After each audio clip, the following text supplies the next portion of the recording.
Bonjour à tous, chers amis. J'ai l'honneur de présenter cette émission aujourd'hui avec Nivine Potros. Bonjour Nivine Potros. Bonjour Eric, bonjour à tous. Bien évidemment, il y a un intérêt majeur pour les tentatives d'assassinat dans le monde américain et pour les assassinats que nous connaissons tous très bien, nous Français, Kennedy. Et nous allons nous pencher sur la tentative apparemment d'assassinat de Donald Trump avec les tout derniers éléments dont nous disposons, en particulier des images. C'est quand même... Bonjour Grégory Phillips. Il y a quand même une chose que je trouve fascinante, c'est que les Français sont plus intéressés par l'histoire des assassinats ou des tentatives d'assassinat des présidents de la République américains que par les leurs. On oublie toujours que 30 ans avant l'assassinat de Kennedy, il y a eu en France un président de la République qui a été assassiné. Posez la question autour de vous, personne ne vous répondra. Les gens ignorent que Paul Doumer, président de la République française, a été assassiné en 1932. Voilà, j'ai terminé. Maintenant, les toutes dernières images, bien évidemment, et les tout derniers événements concernant cette tentative d'assassinat survenue samedi soir à Washington de Donald Trump. Oui, effectivement, 36 heures après les faits, des premières images ont été dévoilées. Elles disent beaucoup du dispositif de sécurité autour du président américain. Parmi ces images, celle d'abord de J.D. Vance, le vice-président américain, a été l'un des premiers évacués. On le voit sur cette image, attrapé par les épaules avant d'être évacué. Quelques secondes plus tard, c'est Donald Trump qui est lui aussi pris en charge par les services de sécurité, le Secret Service. Un agent se met immédiatement devant lui pour faire bouclier avant son exfiltration avec plusieurs membres très armés, donc du Secret Santa. Sur ces images de vidéosurveillance publiées par Donald Trump, on voit également, très intéressant, l'assaillant courir à vive allure à travers le dispositif de sécurité pendant près de 20 secondes. Plusieurs agents ont dégainé leurs armes. L'homme a été maîtrisé quelques mètres plus loin en haut des escaliers qui mènent à la salle de gala. Mais bien évidemment, plusieurs questions se posent encore ce lundi sur des failles éventuelles de sécurité autour du président américain. On va tout de suite aller à Washington, retrouver celle qui, pour LCI, se trouvait dans cette salle samedi soir, Sonia Dridi, qui a vécu quand même quelques minutes, peut-être même un peu plus davantage, avec beaucoup d'inquiétudes et de points d'interrogation et même de peur, Sonia Dridi.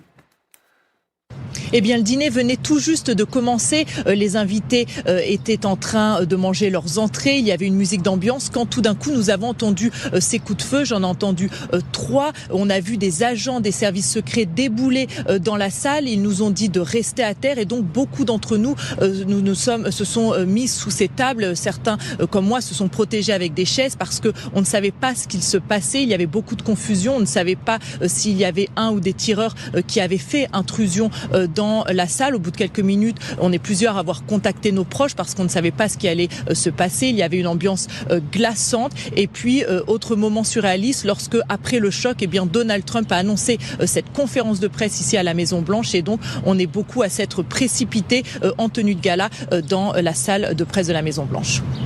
Voilà, merci Sonia Dridi. Autour de la table, il y a Renaud Pila, mon cher Renaud, bonjour. Bonjour à tous. Et Isabelle Saporta, content que vous soyez avec nous. Grégory Phillips, le patron du service international d'LCI. Dans un instant, nous serons rejoints par Pascal Perry. Anthony Dabila est là, expert défense et chercheur associé au CEVIPOF de Sciences Po. Bonjour Anthony Dabila. Et Richard Verly vient de nous rejoindre, éditorialiste international, correspondant France et Europe de Plic. Merci d'être avec nous. On va voir les toutes dernières images parce que cette information sur l'agression, la tentative d'assassinat de Donald Trump, vous la connaissez. Nous en avons parlé assez largement hier sur LCI. Mais ce qui est intéressant, c'est qu'il y a des éléments nouveaux qui émergent comme ça au fil de l'eau ces dernières heures. Oui, avec ces images qui interrogent évidemment sur le dispositif de sécurité. Comment un homme a-t-il pu s'approcher du président américain avec, je le rappelle, 2 armes et plusieurs couteaux? Est-ce que les services de sécurité ont failli? Élément de réponse avec Laszlo Gelabert et Domiti Gava. Lorsque le tireur force le point de contrôle, cet agent en bas à gauche est le premier à réagir. Ses collègues dégainent alors leurs armes et arrêtent l'intrus. Comment un homme armé et équipé de 2 couteaux a-t-il pu s'approcher de Donald Trump, l'un des hommes les plus protégés de la planète? Un scandale pour certaines personnalités américaines. Cet échec des protocoles de sécurité les plus élémentaires, aussi inexplicable qu'inexcusable, exige une enquête immédiate. Y a-t-il eu une faille de sécurité au Washington Hilton? Un hôtel de 12 étages aux 1200 chambres. L'assaillant a été arrêté ici sur un point de contrôle à côté d'un escalier menant à la salle du prestigieux dîner. Entouré par des agents du FBI et des détecteurs de métaux. L'entrée de la salle était bien contrôlée. En revanche, l'accès au reste de l'hôtel était libre. Comme tous les clients, le tireur n'était donc pas très éloigné du gratin de la presse américaine. Et plus surprenant, des 2 personnes les plus importantes du pays. Le vice-président J.D. Vance et le président de la première puissance mondiale, Donald Trump. Dès les premiers coups de feu, la procédure est claire. 2 hommes du Secret Service doivent évacuer le vice-président d'un côté. Un agent se met immédiatement en place devant Donald Trump pour faire bouclier. Il est bientôt secondé par des collègues lourdement armés. Vous avez des agents qui ont pour objectif de regarder autour ou dans la direction où ses collègues vont se diriger avec le président. D'autres qui font bloc, qui protègent de leur corps le président des États-Unis. Ce n'est pas la première fois que Donald Trump est visé par une tentative d'assassinat. Juillet 2024. Alors candidat à l'élection présidentielle, il est touché à l'oreille en plein meeting. 2 mois plus tard, nouvelle tentative, déjouée par les agents du Secret Service, alors que Donald Trump jouait tranquillement sur son parcours de golf. Alors les amis, ça c'est passionnant, hein. Le Wall Street Journal dit aujourd'hui, des clients de l'hôtel ont déclaré être entrés dans l'hôtel sans aucun contrôle de sécurité, simplement en montrant un petit ticket de dîner ou une copie d'une invitation à l'une des nombreuses personnes à la réception de ce dîner. Voilà. Moi, j'ai quand même tendance à me dire que personne n'a été tué. Il y a eu juste un blessé très léger qui faisait partie de la garde. Donc les choses ont quand même fonctionné. C'est toujours facile je sais pas. J'aimerais juste faire un tour de table. Isabelle Saporta. C'est vraiment un franc succès, hein, franchement. Enfin, pardonnez-moi, mais il suffit de voir la honte internationale pour Trump, quoi. Imaginez-vous, vous êtes le patron de la première puissance mondiale. Vous êtes en train de dire au monde entier, à l'Iran, que vous avez toujours pas réussi à vaincre, que vraiment les cadors des Secret Service, de l'espionnage, du FBI sont chez vous, et vous avez le président où tout le monde peut rentrer comme dans un moulin. Alors le président n'a pas été tué, le vice-président n'a pas été tué, mais c'est un miracle en fait. Donc il faut que les mecs qui sont vraiment à 2 mètres du président soient capables de l'arrêter, et on rentre comme dans un moulin à côté du président américain. Et, mais vous imaginez, vous les avez vus les petits films Lego des Iraniens qui sont sortis dans les 20 minutes? Ouais, on va les montrer. Pleurer de rire, hein. On va les montrer. Non mais c'est vraiment la honte internationale pour... Renaud Pila, vous faites partie de ceux qui trouvent que c'est cataclysmique parce que, attendez, moi j'ai regardé la liste des attentats contre Donald Trump. Il y a une tentative des services iraniens. Il y a eu de très nombreuses tentatives sur un terrain de golf à 400 mètres, alors que le président des États-Unis joue au golf. On voit un petit canon à travers les fourrés détecté par le... Bien évidemment, à chaque fois, il y a un tueur présumé qui essaie d'approcher le président. Mais à chaque fois, il est quand même empêché. Enfin, là, il a été empêché quand même. C'est la moindre des choses. Ah oui. Il y avait eu 3 tentatives d'assassinat contre Donald Trump. Là, c'est la 4e. Si tant est que c'était évidemment Trump qui était visé, mais on peut l'imaginer. Je pense que sur le plan intérieur, dans la pièce, effectivement, dans la salle de gala, ils ont agi, je suis pas expert, j'écoute les experts depuis 24 heures, ils ont agi comme ils devaient agir. Un grand calme, des bons réflexes, et ça me semble conforme aux mesures de sécurité. En revanche, effectivement, je suis un peu tombé de ma chaise, vraiment, lorsque je me suis dit que, lors du dîner des correspondants, alors qu'il y a une extrême fragilité de Trump depuis des mois et des mois et des mois, le numéro 1, 2, 3 des États-Unis...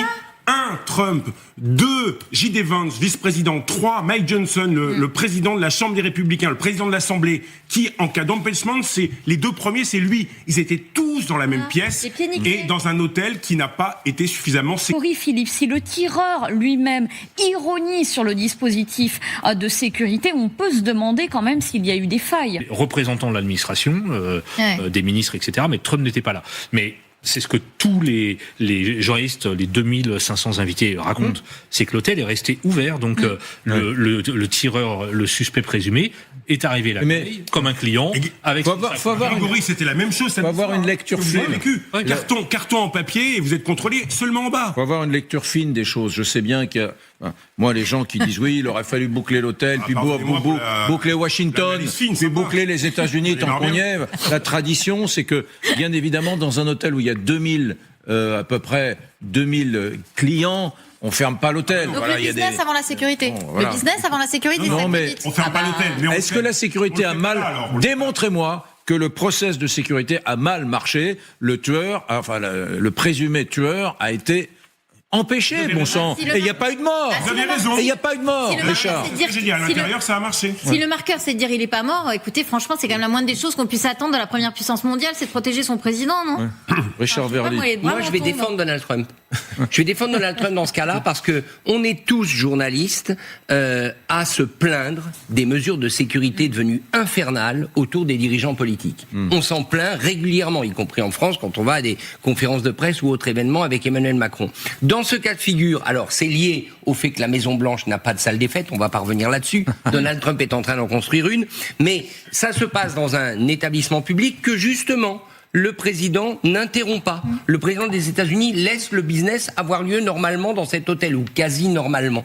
Ça, c'est la première chose. Deuxième chose... J'aime quand vous dites ça parce que vous amenez tout ce qu'on aime ici, des éléments de contexte et de la nuance. Ouais. Dans la culture pro-business américaine, que ce soit d'ailleurs un président démocrate ou un président républicain, on rechigne à tout arrêter, etc. On le fait quand c'est nécessaire. Mais le business, oui. Pour arrêter l'économie mondiale. Sauf l'économie mondiale à Hormuz. Deuxième élément, et là Grégory pourra en parler bien que moi, n'oublions pas de quel événement il s'agit. C'est le dîner de l'association des correspondants de la Maison-Blanche. C'est donc pas la Maison-Blanche qui organise. Absolument. C'est pas la Maison-Blanche qui... C'est donc un dîner où on attend du président qu'il interagisse avec l'assistance. On a vu d'ailleurs les extraits des précédents dîners avec Obama, etc. Donc, finalement, peut-être ces failles, en a-t-il eu? Est-ce qu'il y en a eu? Il faudrait quand même savoir exactement, on le voit mal sur les images et on ne comprend pas bien jusqu'où exactement le tireur est arrivé. Mais de facto, moi je trouve que sur cet épisode, tout le monde est indemne. Tout le monde est indemne. 2, le tireur n'a pas été tué. C'est quand même important parce que il n'a pas été tué, il a été interpellé, alors que à Butler en Pennsylvanie, il a été immédiatement tué, ce qui d'ailleurs nourrit pas mal de théories des complots sur cet attentat en juillet 2024. Ouais. Donc voilà, je pense que ce qui s'est passé, ce n'est pas notre culture, c'est pas notre habitude de faire, c'est extrêmement aux antipodes de ce qu'on voit, parce que partout où moi j'ai vu le président des États-Unis dans des sommets internationaux, la sécurité est complètement dingo.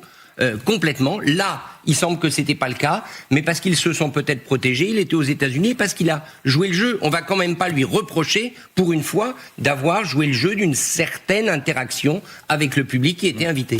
Qu'en pense notre invité Anthony Dabila ? Je pense que les enjeux ont été bien résumés. Sur la capacité à fouiller 1100 chambres d'hôtel à peu près, je pense qu'il y a eu des éléments qui ont été donnés. Ce n'est pas la méthode, c'est trop important. Et de toute façon, si vous les fouillez 3 jours avant, il suffit de réserver la chambre 5 jours avant et vous échapperez au contrôle. Donc c'est une grande barre, si vous voulez, le Hilton. Mais Anthony, vous n'échappez pas au contrôle. Non, bien sûr. Vous échappez au contrôle pour entrer dans l'hôtel, mais vous n'échappez pas au contrôle pour entrer au 2e sous-sol, dans la salle où se trouvait la réception. C'est ce que le témoignage direct de Grégory Phillips me conforte dans l'hypothèse que j'ai fait assez rapidement, c'est que il y avait, si vous voulez, il y avait 3 barrières d'entrée. Au lieu de franchir les 2 premières, il s'est retrouvé directement entre la 2e et la 3e, la dernière. Et donc on comprend mieux que le policier était un peu pris de court. Alors on aurait dit un peu les policiers dans les Simpsons à Springfield qui préfèrent manger des donuts et fumer des cigarettes. Bon, le pauvre, c'est les 2 secondes de célébrité qu'on lui accordera et voilà, il sera en train de tourner la tête. Mais on comprend qu'il a été surpris parce que il arrive alors qu'il y aurait dû y avoir des systèmes d'alerte avant. Et on sécurise l'hôtel par bloc, par escalier, si vous voulez.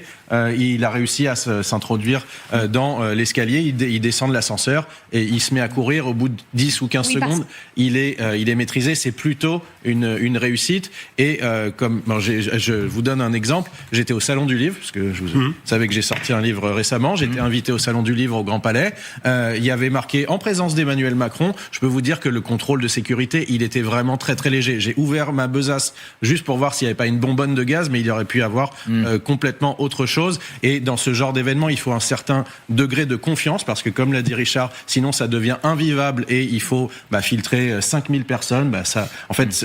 On abandonne parce que le coût est trop fort. Et donc il y a une bulle de protection à l'intérieur des grands événements qui sont réalisés. Et c'est comme ça que les personnalités gardent un contact avec le public, le peuple. On n'oublie pas que le président des États-Unis ne s'appartient pas. Il n'a pas le droit de décider d'aller à tel ou tel endroit. C'est-à-dire qu'il doit obtempérer. J'en doute un peu dans le cas de Donald Trump. Vous en doutez dans le cas de Donald Trump. Dans le cas de Donald Trump, j'en doute quand même. Valable avant Donald Trump. Bon, les amis, bien évidemment, ce qui est passionnant dans ce genre d'affaires, c'est qui ? Quel est le profil ? À chaque fois, souvenez-vous, Lee Harvey Oswald, on s'attarde sur les profils de ceux qui veulent tuer, de ceux qui ont l'intention de tuer un chef d'État. Il y a toujours la sphère complotiste qui s'active, bien évidemment. Il y a toujours le scénario du fou totalement déluré. Et puis après, quand on a une lecture plus fine, par exemple, Lee Harvey Oswald avait été à plusieurs reprises en Union soviétique. Est-ce que c'est intéressant ? Est-ce que cet attachement, cette attirance pour le système communiste avait été un des moteurs de sa tentative d'assassinat réussi de JFK ? C'est intéressant. Donc là, on va commencer à travailler sur la personnalité de ce tueur de cet homme qui aurait tenté d'assassiner Donald Trump, et on se rend compte que c'est plutôt un intello. Oui, c'est quelqu'un d'assez brillant. Exactement. Cole Thomas Allen, 31 ans, professeur d'informatique. Rien ne prédestinait effectivement à cet homme sans problème, sans histoire, à tenter de s'en prendre au président américain. Qui est-il ? Quelles étaient ses motivations ? Éléments de réponse avec Elena Despaturo et Vanny Christophe. Il habitait dans cette maison, actuellement fouillée par la police. Mais que sait-on vraiment du suspect ? Cole Thomas Allen, américain de 31 ans, ingénieur et développeur de jeux vidéo, inconnu des services de police. Sur son CV, de nombreux prix d'excellence. Comment ce professeur en informatique, élu employé du mois en décembre 2024, en est-il arrivé là ? Donald Trump a livré quelques informations à la chaîne américaine Fox News. Qualifié de loup solitaire, le suspect aurait écrit un manuscrit anti-chrétien avant l'attaque. Lorsque vous lisez son manifeste, il déteste les chrétiens. C'était un homme très perturbé. Dans ce texte cité par certains médias américains, il y tiendrait des propos anti-Trump et affirme vouloir cibler des membres de la Maison-Blanche. Selon Fox News, il détenait plusieurs armes et s'entraînait au tir. Avait-il prémédité son acte ? Selon la police, il avait réservé une chambre dans l'hôtel où se tenait le gala. Pour leur hospitaliser, le tireur présumé comparaîtra devant la justice américaine. Ce qui est fou, c'est que vous me disiez à l'instant, répétez Anthony Dabila ce que vous avez dit sur cette filière universitaire qu'il a suivie. L'université où il était, c'est Caltech, c'est le raccourci pour The Institute of Technology of California.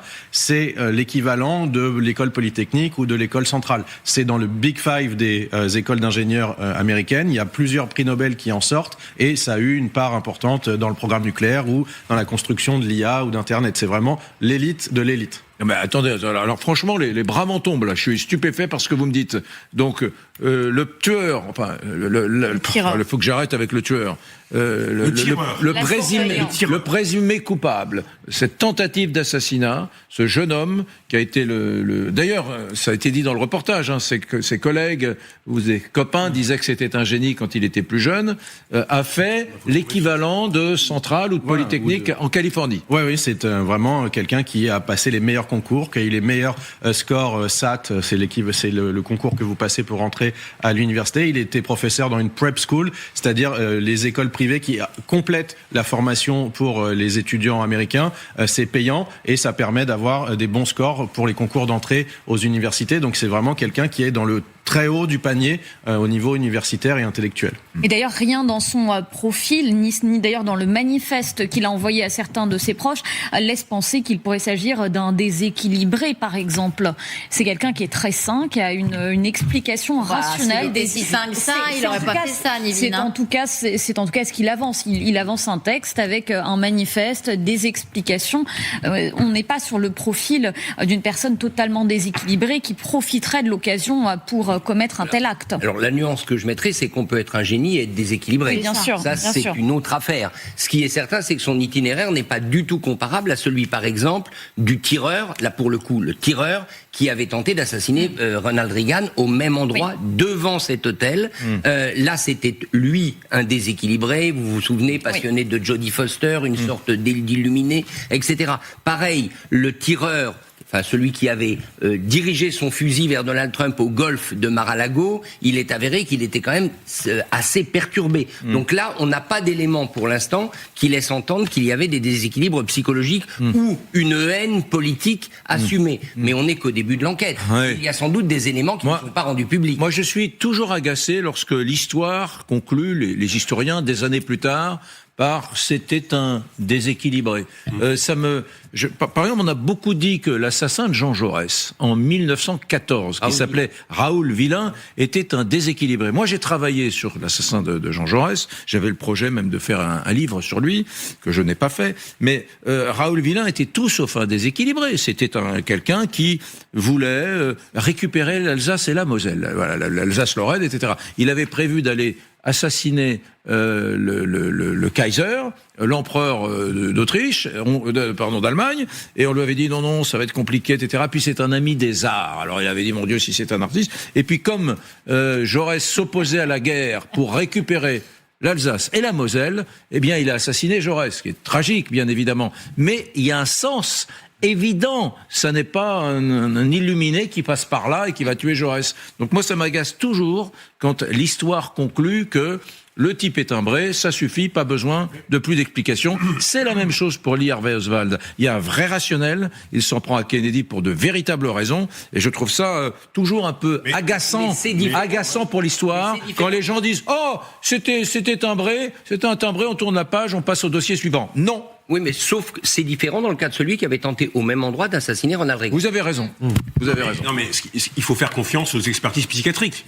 C'est assez simple de savoir, après, pour l'histoire, si un individu est psychiatriquement dérangé ou pas.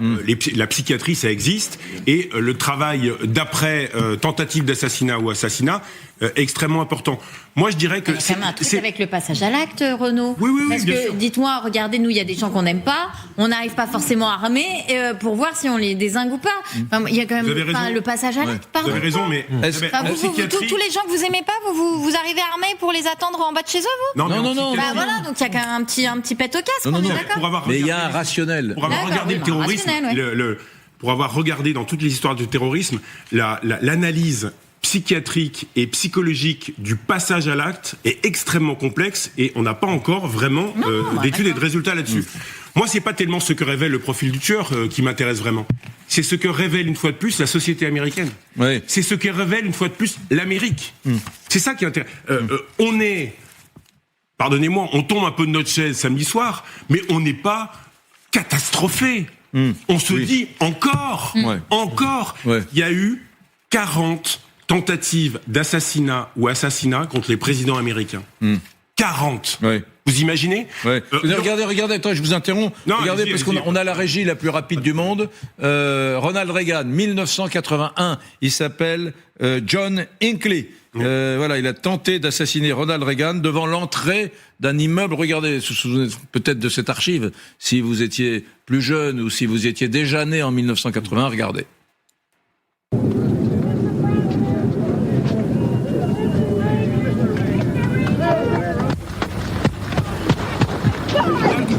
L'historique.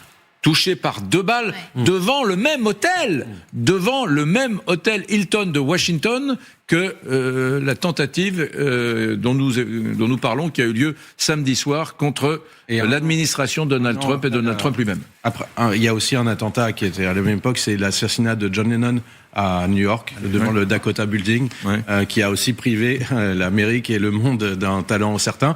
Voilà, c'était vraiment une époque très du malaise speech, le discours du malaise de Jimmy Carter, c'était vraiment un moment de sinistrose et de grande perte de confiance en soi de l'Amérique. Vous vous souvenez de ce que dit Reagan? Oui, voilà ce que j'allais dire. Enfin, il y a deux anecdotes qui sont absolument incroyables, qui montrent quand même l'humour de ce personnage. Extraordinaire. D'abord, les médecins s'approchent et commencent à le soigner, et il leur dit: j'espère que vous êtes tous des républicains. Et le médecin répond: dans ces circonstances, nous sommes tous républicains. Qui était démocrate. Et puis je crois qu'une infirmière lui prend la main et il dit: il ne faut pas que Nancy soit au courant.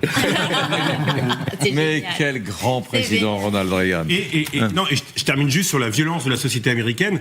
Nous ne connaissons absolument pas ça, bien évidemment en Europe et notamment en France, mais c'est quand même un pays où il y a des millions d'armes, 400 millions autorisées, plus que d'habitants. Voilà, et avec une origine du cow-boy, du Far West, de la culture de la force. La culture, on ne fait pas confiance dans tous les sud des États-Unis, on ne fait pas confiance à Washington, on ne fait pas confiance dans la police fédérale. Je me défends, et si jamais tu m'agresses et quelque part tu me poses des problèmes, je te blesse ou je te tue. Et donc je crois que vraiment dans la culture, on n'a pas vraiment le temps d'en parler, il y a une culture de la violence politique aussi aux États-Unis qui fait que ce genre d'événement peut arriver. Et quand même, je veux bien tout ait bien fonctionné, mais quand même, je termine là-dessus, en 2026, à l'époque des réseaux sociaux, à l'époque des chaînes info, vous êtes dans une guerre depuis 8 mois, 7 semaines, embourbée, et voir dans le monde entier tout ça vous imaginez Emmanuel Macron, le Cornu, Larcher, tous les ministres sous les tables pendant 5 minutes, tout le gratin journalistique français sous les tables, ça vous seriez pas catastrophé pour l'image du pays? Ça fait sans doute. Et les complotistes, il y a des millions de tweets depuis 24 heures. C'est un assassinat monté, c'est un agent de ceci, c'est un agent du Mossad, c'est un agent iranien. Je considère que pour une démocratie, effectivement, c'est extrêmement problématique en 2026. Ça méritait quand même un peu plus de prévision de cet événement. On n'est plus en 81. Alors justement, Renaud, on va parler des motivations de l'assaillant, parce que comme je vous le disais, quelques minutes avant son passage à l'acte, il a écrit à ses proches. Et que dit-il dans ce texte? Je suis citoyen des États-Unis d'Amérique. Les actions de mes représentants ont des répercussions sur moi. Je ne suis plus disposé à permettre à un pédophile, violeur et traître de souiller mes mains de ces crimes. Évidemment, Donald Trump a été interrogé sur ces propos qui semblent le viser par une journaliste de CBS. Écoutez sa réponse extrêmement virulente. Dans son manifeste, il a écrit que « Je ne suis plus disposé à permettre à un pédophile, un violeur et un traître de m'enduire les mains de ces crimes ». Quelle est votre réaction? J'attendais que vous lisiez ça. Je savais que vous le feriez parce que vous êtes des gens horribles. Je ne suis pas un violeur, je n'ai violé personne, je ne suis pas pédophile. Ah, vous pensez qu'il faisait référence à vous? Excusez-moi, vous lisez cette bêtise d'une personne malade. J'ai été totalement blanchi. Vous devriez avoir honte. Vous devriez avoir honte de lire cela. Oui, est-ce que... Alors bon, prise de bec, la journaliste fait la candide un peu. Ah bon, vous pensiez qu'il était question de vous dans cette affaire? Bon, est-ce qu'il va sortir, est-ce qu'il peut sortir renforcé de cette tentative d'attentat à Donald Trump? Je pense qu'il y a 2 dimensions dont il peut profiter. La première, c'est la dimension le miraculé. Le type qui s'en sort à chaque fois. Et ça, après l'attentat de Butler, on l'avait beaucoup entendu dire, et la frange la plus religieuse du mouvement MAGA avait même dit qu'il était protégé quasiment divinement, d'où les images, vous savez, qu'on a vu fleurir. Donc le côté le miraculé, de toute manière, il s'en sort toujours. Le deuxième, c'est que il a contre lui des gens, des radicaux, qui de toute manière ne lui pardonneront jamais rien, seront toujours contre lui. Ça, je pense que c'est les 2 dimensions. Après, sur le reste, à mon avis, compte tenu de tout ce qu'on vient de dire, c'est quand même une très mauvaise opération pour lui. Il apparaît comme le président d'un pays fracturé, d'un pays qui va mal, d'un pays violent. C'est-à-dire que l'Américain moyen, qui n'est pas MAGA, qui n'est pas non plus complètement radicalisé et qui a peut-être des armes chez lui, il pense que ce président-là est quand même pas une bonne nouvelle pour les États-Unis d'Amérique. Moi, je trouve que c'est intéressant ce que dit Richard, parce qu'au fond, on voit que Trump ne parle qu'au MAGA. Et MAGA qu'il a perdu en partie, parce que vous avez Peter Carlson, qui est un podcasteur très connu, qui effectivement dit aujourd'hui qu'il s'en veut mortellement d'avoir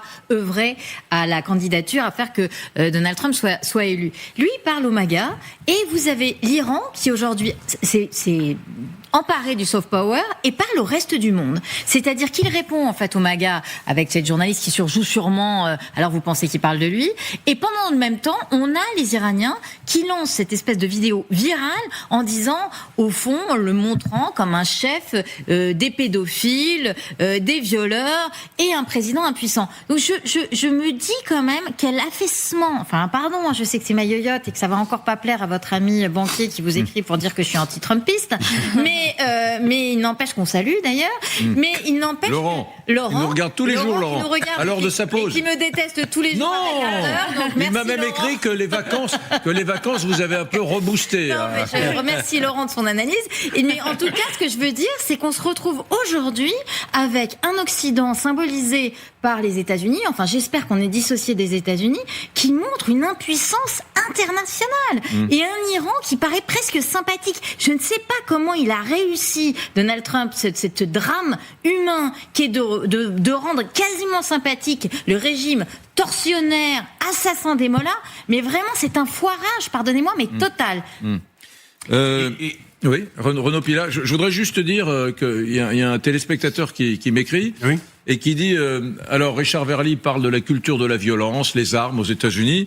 Il me dit bon, n'oublions pas quand même qu'en France on n'est pas trop mal lotis. 2 présidents français assassinés, donc Sadi Carnot en 1894 et Paul Doumer en 1932. Et alors quant aux tentatives d'attentats marquantes, il y en a plus d'une dizaine. Charles de Gaulle, tous les attentats au moment de l'OAS et du FLN contre Charles de Gaulle, bien sûr. Petit Clamart, etc. Jacques Chirac, 14 juillet 2002, tir à la carabine raté. Émile Loubet, il m'envoie ça dans le désordre, bien évidemment, pas dans la chronologie. Emmanuel Macron, agressions diverses et projets déjoués, qui sont pas des tentatives d'assassinat, mais des gifles, etc. Donc une claquette. Oui, mais c'est de la petite violence quand même. Enfin, la France n'est pas non plus un pays où tout est satiné, tout est voilà. Eric, la grande différence, et je m'adresse aux camarades qui nous écrivent, la grande différence, c'est que vous n'avez pas en France toutes les semaines ou les mois des mass murders.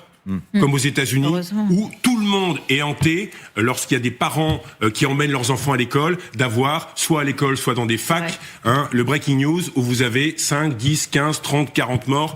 Vous allez dans certains fast-food aux États-Unis, certains vous disent faites gaffe, il y a eu un mass murder il y a 2 ans. On va pas comparer la France et les États-Unis en termes de violence. Oui. Je voudrais juste rappeler, que vous avez entièrement raison, que l'histoire des États-Unis se fonde sur un acte de violence qu'on évoque assez rarement, qui est le génocide des Indiens. Le génocide des Indiens a perpétré, d'ailleurs, est-ce que c'est par les Allemands, les Américains, ou est-ce que c'est par les Anglais? Justement, j'ai fait un lapsus intéressant, parce que en matière de génocide, on l'évoque assez rarement, celui-ci. Alors je sais que ça va agacer tous les amoureux de la démocratie américaine, parce que il y a quelque chose d'exemplaire. Ils ont été démocrates et universalistes avant nous, quelques années avant, mais n'empêche qu'ils ont commencé par une abomination terrible, un génocide qui est vraiment incontestable sur le fait historique, qui a été perpétré soit par les Britanniques, soit par les Américains, soit par les deux, à mon avis. C'est l'ADN de la force et de la conquête. Ouais. Et je termine juste sur une petite anecdote, je vais essayer d'être très bref. Il y avait hier soir sur Twitter un témoignage remarquable d'un consultant, d'un expert géopolitique qui était dans ce dîner. Ils sortent 1h30 après que ça soit évacué, et ils cherchent un bar à côté du Hilton pour suivre les infos et pour écouter la conférence de presse de Trump. Ils rentrent dans un bar. Juste à côté du Hilton, il y avait un match de baseball. Alors, ils vont voir le patron, ils disent, mais attendez, est-ce qu'on peut voir le match de baseball? Vous pouvez changer de chaîne et autres. Et tous les clients étaient attablés et regardaient le match de baseball, et ils imaginaient, en 81, au moment de la tentative d'attentat contre Reagan, une société hyper politisée où il avait ce souvenir de gens qui étaient collés à l'actualité, et là, il y avait une sorte de... Pour vous montrer les divisions américaines, une sorte de gêne. il est arrivé ça, mais il y a tellement maintenant de division entre les uns et les autres aux États-Unis qu'on préfère regarder. Il a eu du mal à mettre la conférence de presse d'automne plutôt qu'un match de baseball, tellement les Américains sont saturés des divisions et des infos. J'ai trouvé ça très intéressant.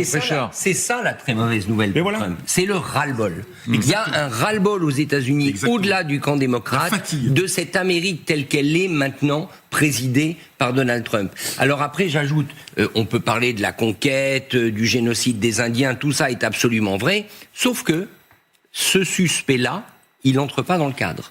Parce qu'il est très éduqué, il vient de Californie, qui est un État où le port d'armes est interdit, etc., etc. Donc là, on a un problème de connexion entre le profil de la personne interpellée et l'image qu'on a de l'Amérique. C'est pas un fou furieux du Montana ou de l'Oklahoma ou des États du Midwest ou du Wyoming où on va danser le samedi avec le Colt à la ceinture. Pour moi, c'est pas le cas. Tous les Américains qui sont dans cette culture de la tous les Américains. Non, je trouve, c'est l'Amérique. Je veux pas faire de sociologie à 3 sous, mais Verly a raison. C'est incroyable. Le profil de ce personnage est absolument dingue. Il a fait l'équivalent d'une université qui pourrait être en Europe HEC ou Polytechnique, plutôt Polytechnique d'ailleurs. Donc franchement, ça ne cadre pas du tout avec le profil de l'assassin habituel, de tentative d'assassinat. Sur l'évolution de toute l'Amérique, démocrate comme républicaine. Et vous remarquerez qu'il n'y a pas du tout de débat sur les armes après ce qui s'est passé aux États-Unis.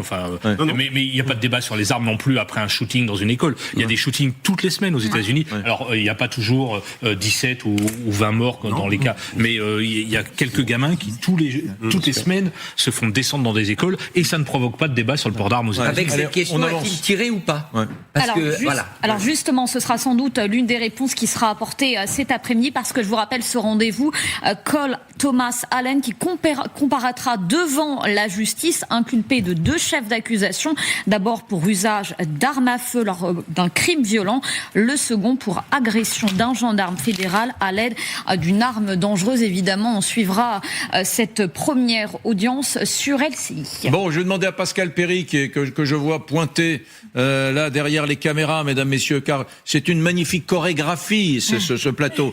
On rentre, on sort, à cour, à jardin, on se croirait dans une pièce de théâtre. Que dis-je? On se croirait à l'Opéra de Paris, mesdames, messieurs. On se croirait à l'Opéra de Paris. Bonjour Pascal, vous allez bien? Bonjour, je vais très bien. Merci. Bon, pas Patrick Pouyanné, le patron de Total Energy, ni peut-être les consommateurs de carburant qui commencent très sérieusement à se gratter la tête et à se dire cette affaire risque de nous gâcher les vacances, de voir. Alors pour ceux qui avaient prévu de partir en vacances avec des avions, de voir déjà quelques annulations d'avions pour des raisons pétrolières, c'est considérable. Et nous ne sommes qu'encore à la fin du mois d'avril. Exactement, on va se poser cette question à présent. La France va-t-elle bientôt manquer de carburant quasiment 2 mois après le début de la guerre en Iran et le blocage du détroit d'Ormuz? Eh bien, les experts redoutent une pénurie dans les semaines à venir.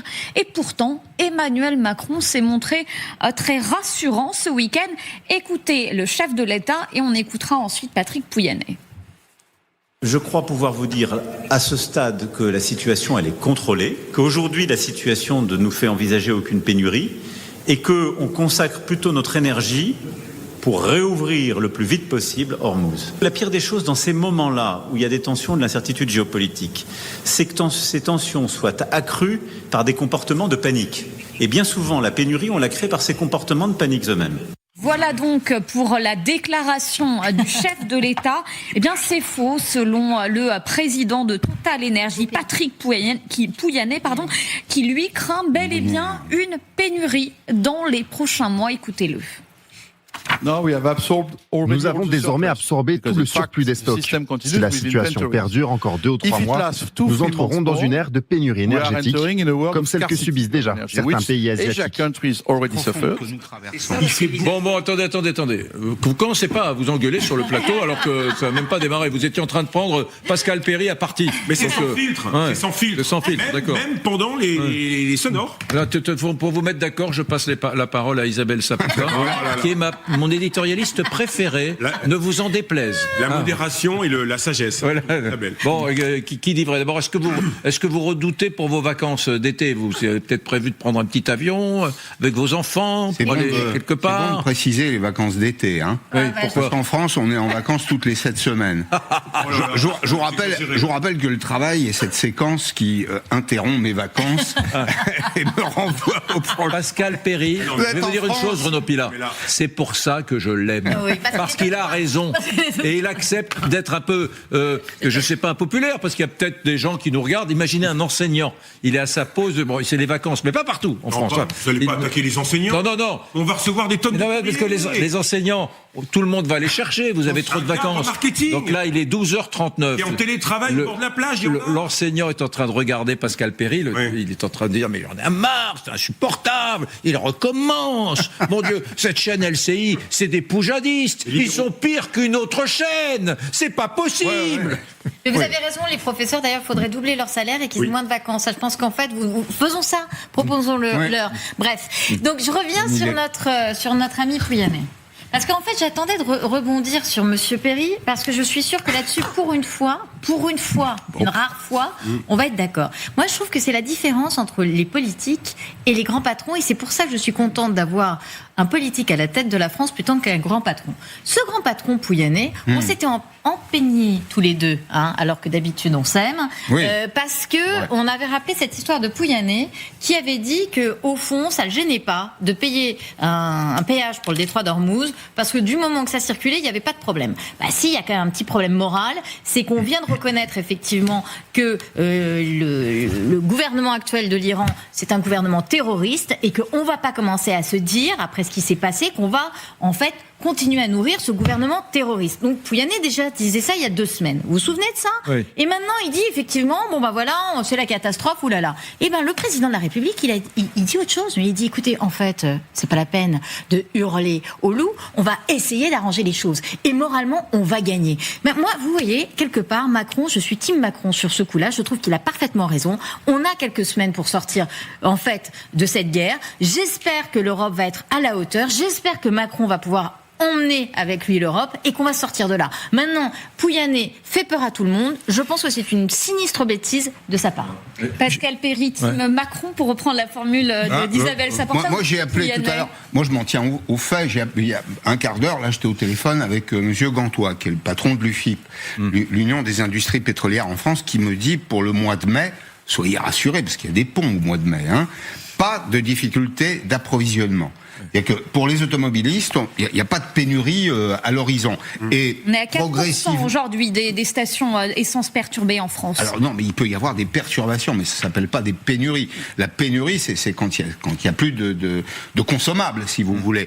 Or, il en reste, il y a des voies d'approvisionnement alternatives qui existent à cette période de l'année, et pour réduire notre dépendance au pétrole léger qui arrive notamment d'Arabie Saoudite, on a d'autres sources d'approvisionnement qu'on utilise, qu'on mobilise aujourd'hui, et donc les réserves sont reconstituées régulièrement. Je vous dis pas que si le conflit devait durer 6 mois, on ne serait pas confronté à une situation de tension. C'est bon jusqu'à quand? Vous dites mais c'est bon, et après juin, on est comment? Ouais, on est plutôt dans une bonne perspective pour le mois de juin. Oui, absolument. Et puis progressivement, si vous voulez, il y a un phénomène de roulement. On est capable de reconstituer nos réserves ailleurs que dans ces régions du Golfe, là, du Golfe Persique. Et donc, il n'y a pas de raison qu'on arrive à une situation de blocage, qui est parfois une action sur les prix, parce que la rareté produit toujours de l'inflation, qui est à certains endroits des tensions d'approvisionnement sur une partie des produits. Entre le 95, le 98, le diesel, et puis il y a d'autres carburants qui sont proposés. Il peut y avoir des tensions, mais sans plus. Des tensions d'ailleurs comme entre Pouyanné et Michel-Édouard Leclerc. Je vais vous faire écouter dans quelques instants ce qu'a dit ce matin Michel-Édouard Leclerc dans Bonjour sur TF1. C'était 2 patrons s'affrontent. Très intéressant. Mais d'abord, puisqu'on en parle, vous voyez en bas des vacances d'été menacées. Transavia a déjà dit nous allons annuler quelques vols. Alors c'est pas gigantesque. C'est 2% environ des vols prévus pour la période mai et juin. Puis la raison invoquée par Transavia, c'est tout simplement l'augmentation du prix du kérosène. Le prix du baril, il faut quand même le préciser, est passé de $90 à plus de $200. Le prix du baril de kérosène. De kérosène. C'est un baril raffiné, là. C'est un carburant spécial qui nécessite un raffinage très particulier. D'accord. Voilà. Et donc la conséquence, c'est des suppressions de vols, des augmentations aussi avec Air France qui a majoré le prix de certains de ses billets avec une surcharge de carburant de 50 € par billet pour les très longs trajets de plus de 3500 km. Est-ce que tout ça fait qu'à la fin, c'est encore les Français qui vont devoir payer? Est-ce que c'est encore une fois les vacances des Français qui sont menacées comme on l'écrit dans le bloc? Alors d'abord, premier point, les compagnies aériennes sont couvertes sur le pétrole. Ceux qui ne se couvrent pas prennent des risques. J'achète une couverture pour m'approvisionner, par exemple, à $75 toute l'année. Comment ça marche? Comment ça marche? On y vient. D'accord. Le baril est à $60, c'est moi qui vais payer l'assureur. En revanche, si le baril est à $85, entre 75 et 85, il y a 10, c'est l'assureur qui va me payer en retour sur la quantité de kérosène que je consomme. Donc ça, c'est le premier point. Oui, il y a une augmentation du prix du kérosène aérien, parce que c'est un produit un peu plus complexe à raffiner, parce que le marché est plus étroit. Et puis, il y a des compagnies qui font ce qu'on appelle de la régulation. J'ai 3 vols pour Héraclion dans la semaine, il y en a 2,5 qui sont remplis. Bon, voilà, je vais en supprimer un, tout simplement. Mais ils se servent de ça comme excuse, c'est ça que vous voulez dire? Alors, non, ils ne servent pas. Mais il y a un double effet, quand même, Isabelle, qu'on ne peut pas nier. Il y a l'augmentation du coût d'exploitation. Sur une compagnie low cost, Nivine, le kérosène, c'est 35% du coût de production. C'est considérable. Oui, vous agissez à 2 ou 3%, vous augmentez même de 10% cette part relative de 35%, ça fait quand même, ça change le modèle économique. Vous êtes sur une activité qui est une activité à fort volume et à faible marge. Vous ne gagnez pas beaucoup de pognon dans le transport aérien, beaucoup de pognon. pour dire les choses simplement. Mais là, si c'est l'assureur... Et puis, deuxième élément, mais le public attend. Le public attend. Vous avez envie, vous, de réserver des billets d'avion en ce moment? Vous êtes comme les Français. Les Français, ils font attention. Ils sont précautionneux. Et donc, il y a un espèce d'effet ciseau. 1, augmentation des coûts de production. 2, peut-être, une réduction de la demande sur le marché. Fascinant, Non, mais je me demandais du coup pourquoi, effectivement, s'ils étaient couverts par les assureurs, ils prenaient ces prédispositions. Alors, tous le sont peut-être pas. Tous le sont pas. D'accord. Grande différence par rapport les prévisions qu'ont faites les compagnies. Il y a des compagnies qui sont très touchées et d'autres qui ont des contrats de long terme qui leur permettent d'échapper. C'est un peu comme si vous achetiez un grand cru sur pied, c'est-à-dire avant même que le raisin soit récolté.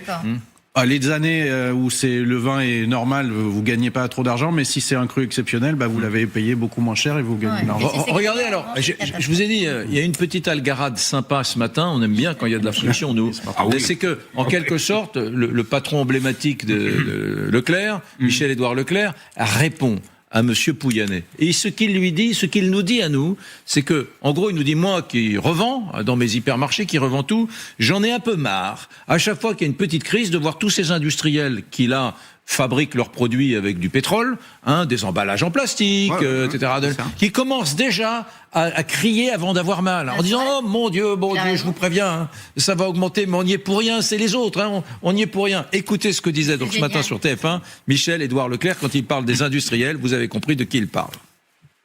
Leclerc, c'est entre 1 et 1,5 centimes du litre de marge. De marge nette. Donc c'est pas de profit. Vous remettez tous ces profits-là en déduction du prix, ça vous fait pas descendre le prix du gasoil, le prix de l'E10 vous considérez qu'il au prix d'autrefois. Je pense que le gouvernement a compris qu'il aura besoin des distributeurs de Leclerc, d'Intermarché, Système U pour empêcher l'inflation que les industriels vont revendiquer suite à cette crise de l'énergie.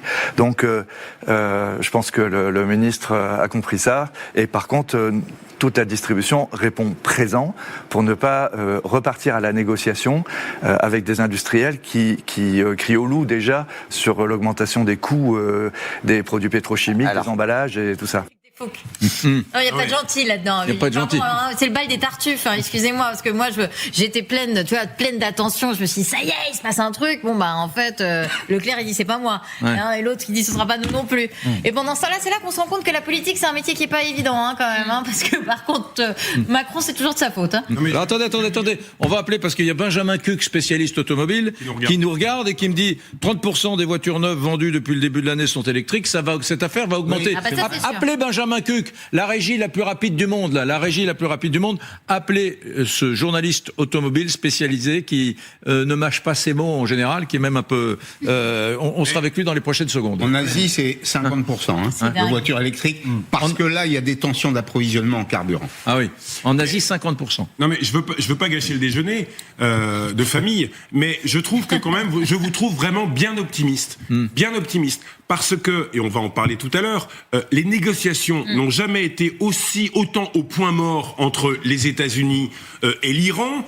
Israël veut de nouveau attaquer et on voit des destroyers, plutôt des bombardiers et des avions ravitailleurs qui depuis 48 heures, on a le trajet entre le nord de l'Europe et les Émirats Arabes Unis, c'est continuel. Donc j'imagine pas que ces avions américains qui vont au Moyen-Orient, ils y vont pas pour emmener des touristes visiter les pyramides.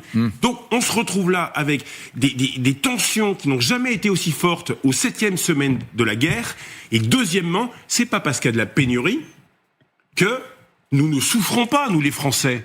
Mais ceux qui ont des voitures, tous, le plein à 2,10 €, 2,20 €, mais vous pensez que tout ça ne va pas se payer à la rentrée et en 2027 ? C'est combien là ? Parce qu'il faut que j'aille faire le plein de ma petite vieille Steam Mini là, aujourd'hui. Mais on est à 2,5, 2,10 et dans certaines stations on est à 2,20, 2,25. Donc je n'ai pas au centre de Paris. Alors attendez Richard. Si vous allez au centre de Paris. J'aurais bien voulu travailler à Clermont-Ferrand, moi, mais bon. Alors attendez, les amis. Ça reste possible. Ça reste possible. On va vous envoyer à FR3 Auvergne. Si la guerre dure, les conséquences sur le pouvoir d'achat et l'économie française vont être très mauvaise. Richard, vous allez avoir la parole tout de suite, mais j'ai demandé à la régie la plus rapide du monde d'avoir la gentillesse d'appeler un journaliste intransigeant, spécialiste de l'automobile et de l'industrie. Il est avec nous, mon cher Benjamin Cuc. Bonjour. Cette petite chemise estivale vous sied à ravir. Et si il y avait pas une espèce de code vestimentaire au sein d'LCI, je vous aurais demandé de m'en prendre une deuxième, juste pour le midi 14h30. Vous allez bien, Benjamin Cuc ? Très bien, je vous remercie. Je vous regardais avec attention. Et voilà, donc je suis très heureux que vous m'alliez appelé. Vous m'avez écrit, c'est pour ça qu'on vient de vous appeler, la hausse du carburant et la raréfaction de celui-ci vont accélérer la vente de voitures électriques, ce qui fera entrer dans les clous la France et le projet européen. C'est très intéressant. Vous êtes en train de me dire qu'il a fallu cette crise et cette guerre entre l'Iran et Israël et les États-Unis pour que les Français achètent vraiment, massivement, un peu plus d'électrique. Oui, nécessité fait loi, si vous voulez. C'est-à-dire qu'avant, tant qu'on avait une taxation de la voiture thermique, on s'arrangeait, on pouvait quand même prendre des petites voitures thermiques. On se disait, voilà, je vais prendre une voiture thermique qui coûte un peu moins cher. Mais comme là, on constate l'augmentation de 50 centimes du prix de l'essence en un mois à peu près, on se dit, ce que je pense ce qui va arriver, d'ici 1 ou 2 ans, on sera à 3 € le litre. Et après, on va rentrer dans l'ère pré-Mad Max. C'est-à-dire que la raréfaction du pétrole fait que ça va devenir une denrée très rare et ça va devenir de plus en plus cher. Donc, comme on garde sa voiture 10 ans en moyenne, on va commencer à acheter de l'électrique parce que l'électrique coûtera toujours moins cher que la thermique. Bon, très intéressant. Mais moi, je crois vraiment à ça. C'est-à-dire qu'il faut des déclics psychologiques. À un moment donné, vous rentrez chez vous un soir, vous vous dites, ah là là, pour le plein d'essence, je vais peut-être attendre quelques jours. Ah mais non, parce que la station-service à côté de chez moi, j'ai vu une file de voitures qui faisait 50 mètres. Pas besoin d'une pénurie absolue. Juste une file de voitures qui fait 30, 40, 50 mètres à côté de chez vous. Vous vous dites, bon, je vais me gratter la tête, je vais peut-être changer ma façon de procéder. Et cette voiture électrique que je ne voulais pas acheter, finalement, je vais peut-être m'y résoudre. Sauf que le problème dans le cas de figure n'est pas la rareté du pétrole. Il faut quand même remettre les choses. Je m'emballe un peu. On a un choc de prix lié à un choc géopolitique. C'est ça la réalité. Et donc le fait que le pétrole reste encore une matière première qui peut être largement consommée, ça n'a pas changé. Il y a toujours du pétrole dans le sous-sol. Donc je crois que faisons attention aussi aux projections trop rapides. C'est vrai qu'il y a des chocs psychologiques qui peuvent permettre des basculements, mais la psychologie, on l'oublie vite une fois que la situation géopolitique est redevenue calme. Juste d'un mot que, y compris dans une situation normale, avec un litre entre 1,50 et 1,60, l'avantage électrique est décisif. C'est-à-dire que pour deux véhicules comparables, une berline, vous passez d'un plein, même sur ce prix-là... Si vous êtes un urbain. ...de 60 € à 15 €. Donc le calcul, à un moment, les consommateurs, ils vont le faire. Pour le moment, il y a une barrière, parce que c'est des prix d'accès aux véhicules électriques qui sont élevés. Mais si demain, il y avait des formules de leasing social comme celle qui est présentée par le gouvernement, qui l'a été la semaine dernière par Maud Bréjean, je suis sûr que c'est un démarrage spectaculaire de l'électrique. Avant d'aller revoir... Non, Richard,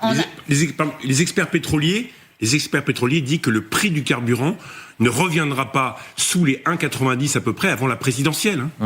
Enfin, c'est quand même ça dure pas 2 mois. On va aller revoir l'homme à la chemise bariolée après. C'est encore un énorme échec de la part de Donald Trump. C'est-à-dire que Donald Trump, qui a fait de son État un pétro-État, où au fond il est là, drill baby drill, c'était ça qui devait être plus fort que tout. Il va se retrouver avec un monde qui va basculer dans l'énergie électrique, alors que lui a arrêté tous les programmes sur le photovoltaïque, les énergies renouvelables, etc. Enfin, c'est quelque chose qui ne va pas du tout. C'est pas forcément quelque chose qui est fait au détriment des États-Unis. Il y aura toujours une consommation de pétrole, mais s'il y a une réduction de la demande de pétrole, ça neutralisera certains acteurs qui sont jugés trop gourmands par rapport à à la récompense géopolitique qu'ils veulent. Les États-Unis vont produire, ça va pas se faire en 10 ans ou en 20 ans, ça va être forcément progressif. Par contre, ça donnera moins de poids aux acteurs qui sont des pétro-acteurs. Si Alors attendez, Benjamin Cuc, attendez. Des voitures électriques quand même. Benjamin Cuc. Non mais attendez, il y a un truc qui m'intéresse chez Cuc, c'est que je sais pas si vous partagez ça. Vous êtes toujours là avec votre chemise fleurie, Benjamin? Oui. Benjamin, est-ce que vous faites partie de ceux qui pensent, je sais que vous êtes en contact quasi quotidien avec les représentants de l'industrie automobile, etc. Est-ce que vous faites partie de ceux qui pensent que le pétrole, le carburant vont demeurer des produits cher. C'est-à-dire qu'après cette crise, on ne retrouvera pas les prix au litre qu'il y avait avant et que désormais, ça va devenir en quelque sorte un produit un peu de luxe. Vous pensez ça? Évidemment, pour deux raisons. D'abord, les marges des pétroliers, quand on s'habitue à faire de gros bénéfices, on n'a pas envie d'en faire moins. Ça, c'est pour les pétroliers. Et deuxièmement, ce que disait Monsieur Verly, que je veux bien croire, les voitures électriques, même sur les longs trajets, aujourd'hui, il y a des voitures qui font 800 km sans problème. La dernière Mercedes ou la dernière Citroën fait 6 ou 800 km sans problème. Et d'autre part, dernier point, on ne connaît pas les ressources exactes. L'Arabie Saoudite refuse de communiquer ses réserves pétrolières exactes. Tous les ans, elle en rajoute. Tous les ans, elle en rajoute. La plupart des pays, tous les ans, en rajoutent et disent on a trouvé de nouvelles ressources. On ne sait pas. Les géologues les plus sérieux pensent qu'on a atteint le peak oil déjà. C'est-à-dire qu'on a consommé plus de la moitié des réserves terrestres de pétrole. C'est-à-dire qu'après, il n'y en a plus. Et en un siècle et demi, on aura bouffé la moitié des réserves de pétrole. Donc le pétrole va mécaniquement augmenter de fait de sa raréfaction. Et ça, on va baisser la commande. Si les Chinois deviennent un électro-État qui n'utilise plus que de l'électricité et limite sa consommation de pétrole, c'est pas par gentillesse pour le peuple. C'est juste qu'ils savent qu'à 1,5 milliard d'habitants, on peut pas les alimenter au pétrole comme on l'a fait au XXe siècle. Moi, j'ai juste une question pour vous. Je pense que vous avez raison et qu'il faut qu'on passe vers l'électrification. Maître Perry, qui est à côté de moi, c'est son dada depuis des années. Donc, on est tous d'accord là-dessus. Par contre, est-ce que vous pouvez me dire que nous, les transporteurs européens, enfin les constructeurs européens, on a une chance de tirer notre épingle du jeu là-dedans, ou ce sera que des véhicules asiatiques parce qu'ils ont pris tellement d'avance qu'on est cuit. Alors, parce que moi, c'est ça la question que je me pose. Connaissant Benjamin Cuc, je pense que c'est hypothèse numéro 2, qu'on est cuit, parce que c'est pas le plus optimiste en matière de... Qu'est-ce que vous en pensez? Comment répondez-vous? J'en pense que les constructeurs européens fabriquent leurs voitures en Chine maintenant. Quand vous voyez Renault qui va fabriquer sa Twingo en Chine, qui fait tout développer sa Twingo en Chine et qui vire le tiers de ses ingénieurs en disant finalement on est foutu, on y va, soit on y voit une forme de résignation, soit on y voit une forme de clairvoyance. Les seuls à vraiment tenir, c'est les trois gros Allemands. C'est les trois gros Allemands, Volkswagen, BMW et Mercedes-Benz, qui ont investi plus de 80 milliards d'euros dans la recherche et développement. Le reste, non, c'est cramé, quoi. Stellantis a récupéré tous les dividendes qu'il a fait ces dernières années. Il les a remis dans les actionnaires. Il n'a rien investi du kilomètre d'autonomie. Merci, Benjamin Cuc, pour cette petite dose d'optimisme qui nous va... Non mais attendez, moi j'aime bien quand on est pessimiste. Pourquoi ? Sous prétexte qu'on est à la télévision, il faudrait toujours raconter des belles histoires cousues de fil blanc. L'inverse, on ne raconte que des histoires dramatiques à la télé. C'est vrai. Non, moi je pense qu'il faut faire confiance aux constructeurs français. Il y a la Renault 5 électrique qui est un beau modèle, qui est un succès marketing. Il faut améliorer la qualité de sa batterie. Vous savez, dans le domaine des batteries, on gagne de l'efficacité. Deux méthodes pour fabriquer des batteries différentes en Chine et en Europe. C'est pas tout à fait les mêmes composants. À chaque fois, il y en a 3. Et on a des progrès réalisés. Qui a été défaillant dans cette histoire ? C'est pas tant les constructeurs. Les constructeurs ont répondu à une injonction politique, qui était de dire, les gars, 2035, plus de véhicules électriques, plus de véhicules thermiques, pardon. Et puis finalement, on est revenu dessus. Je suis d'accord. Et le marché s'est retourné. Et quand vous envoyez signal contre signal au marché, ça produit toujours des effets de bord comme celui-là. Non mais il faut que les bornes c'est fini. Comme les Vélib, les bornes électriques, il y en a 1 sur 5, vous arrivez, vous pouvez pas payer. Moi j'aide les gens, hein. En tout cas, l'avenir. Heureusement, tout va bien à Hormuz. Et c'est compliqué. Mesdames, messieurs, tout va bien à Hormuz. Et bien évidemment, dès demain matin, 8h, tout ira mieux et il n'y aura plus de crise du pétrole. C'est une blagounette, un 1er avril avec 28 jours de retard. Vous l'avez compris. Oui, effectivement, parce que l'industrie automobile française se joue peut-être dans le détroit d'Ormuz. Vous savez, depuis quasiment 2 mois maintenant, le détroit est toujours bloqué. Ni les Américains, ni les Iraniens ne semblent vouloir lâcher. Les négociations sont au point mort, mais les choses pourraient très rapidement changer, car une nouvelle fois, Donald Trump a menacé et mis sur la table un nouvel ultimatum. Écoutez. Ce dont vous parlez, c'est ce qui concerne les pipelines. Quand vous avez des grandes lignes d'approvisionnement pour acheminer votre pétrole, si pour une quelconque raison cette ligne est fermée et que vous ne pouvez plus transporter le pétrole par bateau, ce qui leur arrive actuellement à cause du blocus, eh bien cette ligne de pipeline explose à l'intérieur et endommage tout le système. Ils disent qu'ils n'ont que 3 jours avant que cela ne se produise.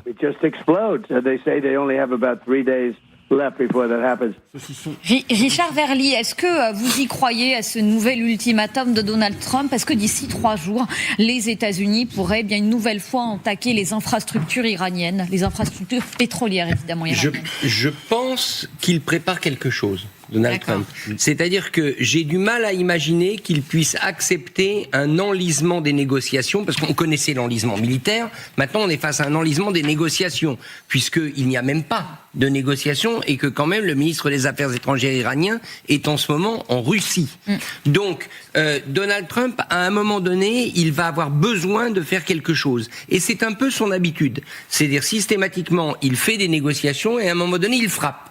Alors est-ce que c'est maintenant ? Je ne serais pas surpris, je n'ai pas d'informations et on ne voit pas poindre d'informations, c'est d'ailleurs ce qui rend crédible cette hypothèse. Je ne serais pas surpris qu'à un moment donné, il lance une série de frappes et de salves simplement pour rappeler aux Iraniens qu'ils ne rigolent pas et que ce n'est pas simplement un blocus qui va durer. Ça me semble assez cohérent avec sa manière de faire.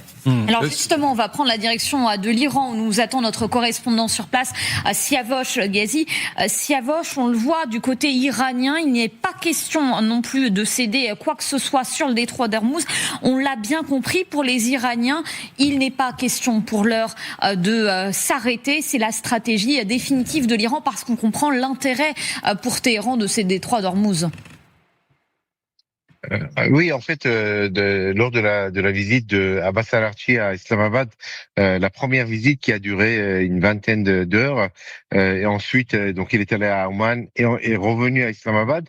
Donc un engagement, un arrêt de la guerre un engagement des garanties de la part des États-Unis qu'il n'y aura pas de nouveau des attaques contre l'Iran, mais aussi contre le Liban, de l'Iran, le principal allié de l'Iran dans la région, et ensuite du détroit d'Ormuz pour, comme l'a affirmé Abbas, de ce détroit, aux conditions de l'Iran, c'est-à-dire qu'il faut à chaque fois donc une autorisation des gardiens de la révolution et le paiement de taxes, et ensuite, une fois que ces deux problèmes de programme nucléaire avec les États-Unis, là encore, toujours aux conditions de l'Iran, c'est-à-dire que pas question d'uranium, il peut y avoir une suspension de plusieurs années donc de ces activités pour la simple raison que les installations nucléaires iraniennes ont été détruites en juin 2025 et donc il faudra plusieurs années pour les reconstruire, et donc cela permettra donc aux Américains de dire que ils ont obtenu la suspension de l'enrichissement d'uranium pendant plusieurs années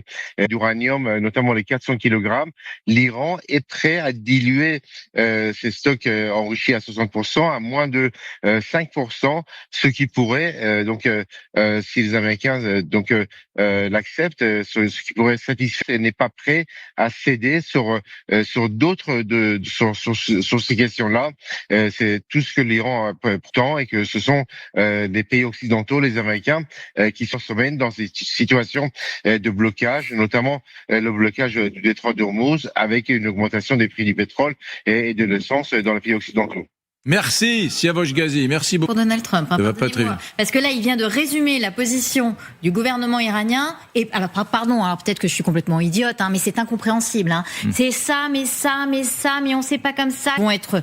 Mais c'est marrant d'ailleurs parce que vous le racontiez l'autre jour sur un plateau, cher Grégory, c'est que vous disiez au fond, Trump a pensé qu'il pourrait faire un coup de force en 2 semaines, alors que pour le traité, je vais vous dire, on est parti pour des mois de galère encore, des mois de galère. Non, mais surtout parce que Siavosh a dit quelque chose de très important, c'est que les Iraniens, ils ont le temps, ils ont pas d'opinion publique. Enfin, ils ont une opinion publique, mais dont ils se fichent. Et ils veulent rien lâcher. Voilà, ils veulent a priori sur le nucléaire rien lâcher. C'est ce qui ressort des dernières informations. Vient pas, etc.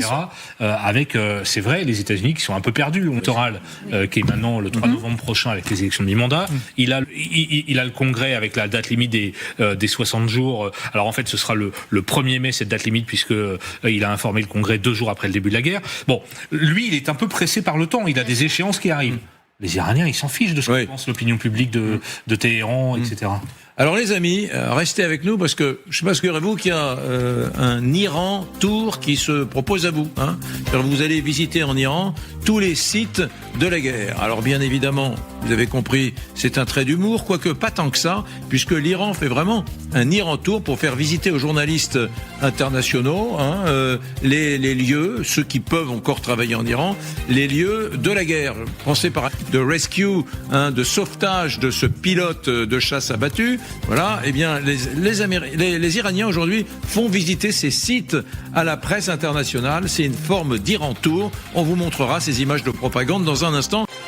Alors il y a un truc qu'il faut qu'on vous dise, mesdames, messieurs, c'est que souvent sur les zones de guerre, les forces armées, par exemple prenons le cas d'Israël, de Gaza, font des je parle sous votre contrôle, Grégory Philippe, des press tours, c'est-à-dire afin qu'ils puissent faire des images, des plateaux en situation face à la caméra. Nous, pauvres téléspectateurs que nous sommes, nous pensons que le journaliste est là, tout seul, etc.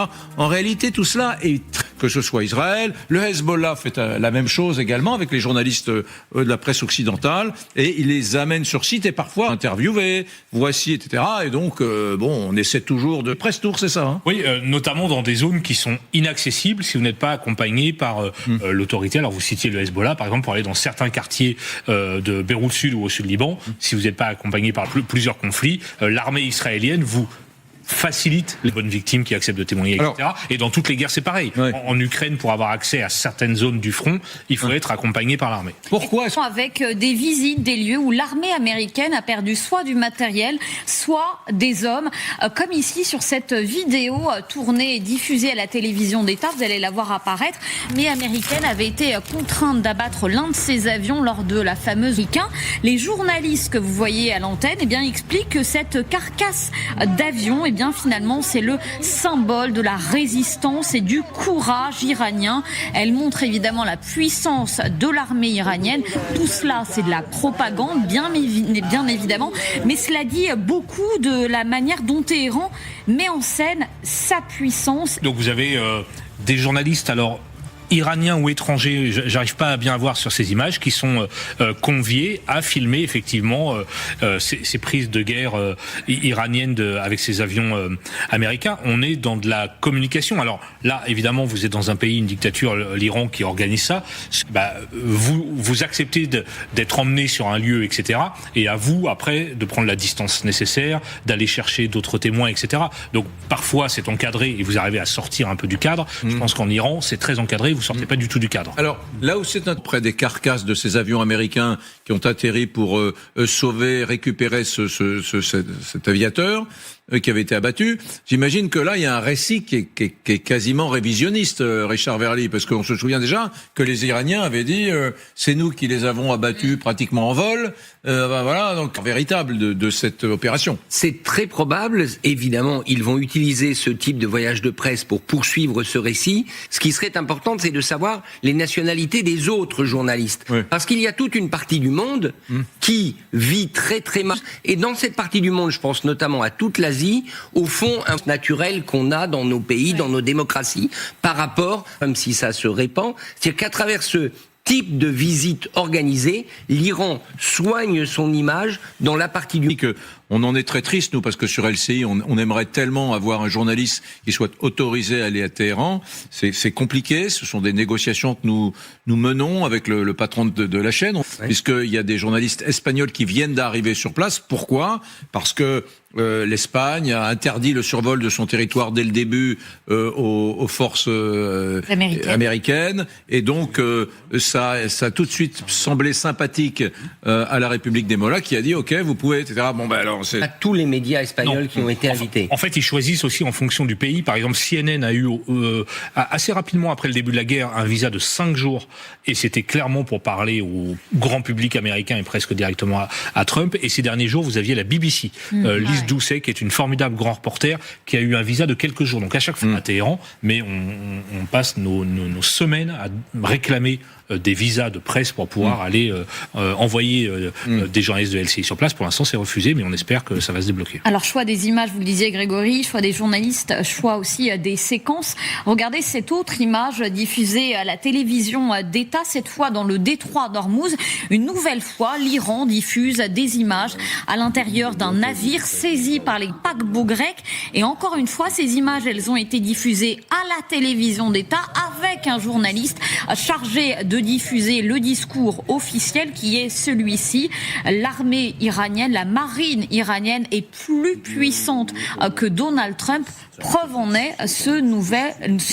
On le voit, tous les prétextes sont bons pour encore une fois justifier à la fois sa guerre et justifier la puissance de son armée. De voir, c'est l'image, c'est la capacité des opinions publiques des autres pays à soutenir ou pas Donald Trump ou l'Iran. Il faut ranger les gens dans une catégorie, dans un camp, et c'est en menant cette guerre que dans un projet de recherche de corroder l'opinion publique. Il y a plusieurs techniques pour faire ça. Soit vous introduisez des fausses informations, mais ça c'est le plus simple. Soit vous favorisez des opinions contraires pour semer la zizanie et augmenter ce qu'on appelle la polarisation. Et par exemple là vous voyez l'attentat sur Donald Trump. Eh bien c'est absolument certain. C'est presque un cas de laboratoire. Les Iraniens, les Russes, les Chinois sont en train de favoriser sur les réseaux sociaux en faisant des faux comptes. De l'autre côté, voilà. Et une fois que vous avez cette mayonnaise qui monte des deux côtés, vous avez l'impression qu'il y a une bagarre immense, alors que vous avez sur la Terre est plate, il y a 2000 likes sur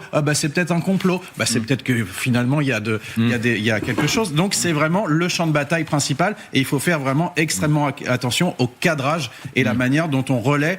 C'est de la propagande pure et simple, tout simplement. Très intéressant. Alors ça, ce bateau, l'Epaminondas, que le journaliste nous fait visiter, c'est un journaliste iranien de la télévision officielle, me renvoie à une image, c'est un peu flou, Grégory Phillips, les Houthis faisaient visiter, alors avec des touristes, ils partaient d'une petite arrivée sur une prise de de piratage, sur qui payait quelques copecs. Oui, et puis c'était même aussi des films quasi hollywoodiens. Vous vous souvenez de la propagande des Houthis avec leurs hommes qui faisaient alors il y avait ça aussi de piraterie, enfin l'hélicoptère qui se posait, filmé avec plusieurs caméras, la musique digne des plus grands blockbusters américains. Oui, là, sur le bateau qu'on voit, c'est un bateau qui a été arraisonné par la marine iranienne ou en tout cas les gardiens de la révolution, et c'est pour ça que dans une guerre d'image, une guerre de communication, faut pas se leurrer, le CENTCOM, le commandement militaire américain aussi publie très régulièrement des images de ces opérations militaires pour montrer la puissance américaine. Deux discours s'affrontent. Richard Verly. Important que ce soit un cargo, un porte-container grec, parce que on en parle peu, mais les armateurs grecs restent quand même très importants, notamment dans cette partie du monde. Certains d'entre eux, d'ailleurs, avaient négocié au début avec les Iraniens. Or, en fait, ce qui se passe, c'est qu'en théorie, je dis bien en théorie, le blocus naval américain ne s'applique pas aux navires qui ne sont ni à destination ni en provenance des ports iraniens. Normalement, c'est un blocus sélectif qui est destiné à laisser passer les bateaux qui iront notamment dans le Golfe. Ça, ce message, il est très clair, c'est à tous les armateurs, notamment grecs, qui seraient tendus. Donc de ce point de vue-là, ça a aussi une portée tout à fait commerciale. Je rappelle quand même, mondiaux se passent en Grèce. Renaud Pilar. Je rebondis une seconde sur ce que vous disiez qui est vraiment passionnant, c'est que nous avons très peu d'informations. Par définition, on le voit, journalistes, nous savons pas s'ils ont encore 30% de leurs missiles, encore 10%, encore 50%, où est le nucléaire, un brouillard sur cette guerre, comme dans tout pays qui est totalement fermé, qui est les gens du monde entier qui s'intéressent à cette guerre, eh bien on s'accroche, ce que vous aviez à l'image. À l'image, je suis désolé, je vais pas revenir. Vous voyez de l'autre côté le président qui est sous la table, qu'on en met. Bon, eh bien, visuellement, je suis désolé pour tous les cerveaux. Il y a un côté, l'Iran se remet à vivre. L'Iran a les moyens de effectivement faire visiter. Ils ont plus peur avec le cessez-le-feu des bombardements. Ça fait combien le cessez-le-feu maintenant? Ça fait 15 jours, 20 jours 20 jours. Mais bon, 20 jours sans bombardement, vous recommencez un peu à vivre. Non mais d'accord, mais moi je vous entends tous les deux, mais pardon, mais qui a empêché les États-Unis, qui a les Iraniens? Le problème, c'est que on est dans des techniques de propagande qui sont plutôt dérivées des méthodes de propagande des régimes idéologiques sur le même terrain. Mon œil, le petit jeu des Lego, ils auraient très bien pu le faire, les Américains. Mais il est tellement centré sur les MAGA. C'est comme si là vous aviez que des images des États-Unis de meetings MAGA. Et couper, s'il y avait pas un problème d'opinion, ils auraient rouvert Internet. Oui, on parle d'un pays, l'Iran, où Internet est coupé depuis des dizaines et des dizaines de jours. Vous imaginez 92 millions d'habitants? Vis-à-vis de nous et vis-à-vis du monde. Les Américains ne parlent plus au reste du monde. Il faut qu'on les Iraniens. Allez. Restez avec nous dans une minute. Nous parlerons évidemment des conséquences de ce blocage de détroit d'Ormuz avec une pénurie à venir du carburant en France et des vacances d'été qui pourraient être perturbées. À tout de suite. Jusque-là, votre choix est remarquable, d'intelligence, d'élégance, de panache. Bravo, installez-vous confortablement face à votre écran plat. Brochette d'éditorialistes de premier niveau. Et il serait dommage qu'à cause d'un reflet sur l'écran, vous ratiez une once, une seconde du débat magnifique que nous allons vous offrir. Qui est autour de la table? Eh bien, vous allez le savoir tout de suite. D'abord, Nivine Potros, qui co-présente l'émission avec moi. Rebonjour, Nivine. Bonjour Eric, bonjour à tous. Le colonel Empire, P-E-E-R. Je suis d'origine néerlandaise. Néerlandaise, oui. Voilà. De Jong, ça veut dire le jeune, vous voyez. Voilà. Donc c'est... Pierre le Jeune. Voilà, Pierre Nous allons le franciser, ça sera de l'allure. Ouais. Pierre le Jeune. Le Jeune, oui. Bon, nous sommes avec Anthony Dabila, expert défense et chercheur associé au CEVIPOF. Grégory Phillips, le patron du service international d'LCI est là, comme nos deux éditorialistes, l'Aston Martin de l'éditorialisme, Isabelle Saporta, Renaud Pilat est là, et que dire, la Rolls-Royce. Mesdames, messieurs, merci. Voilà, je leur fais ça à chaque fois, ça me permet de le demander 5 ou 10 euros derrière, en fonction de la qualité de l'adjectif que je leur ai servi. Voilà, c'est un petit business intérieur. Bon. Ormuz, où là, c'est un peu moins décontracté que ça. Exactement, parce que quasiment 2 mois après le début de la guerre, le détroit d'Ormuz est encore bloqué. Ni les Américains, ni les Iraniens ne semblent vouloir lâcher. Les négociations, on l'a compris ce week-end, sont au point mort, mais les choses pourraient Donald Trump, puisqu'une nouvelle fois, le président américain a menacé et surtout fixé un nouvel ultimatum aux Iraniens. Écoutez. Ce dont vous parlez, c'est ce qui est grande ligne d'approvisionnement pour acheminer votre pétrole. Si pour une quelconque raison, cette ligne est fermée et que vous ne pouvez plus transporter le pétrole par bateau, ce qui leur arrive actuellement à cause du blocus, explose à l'intérieur et endommage tout le système. Ils disent qu'ils n'ont que 3 jours avant que cela ne se produise.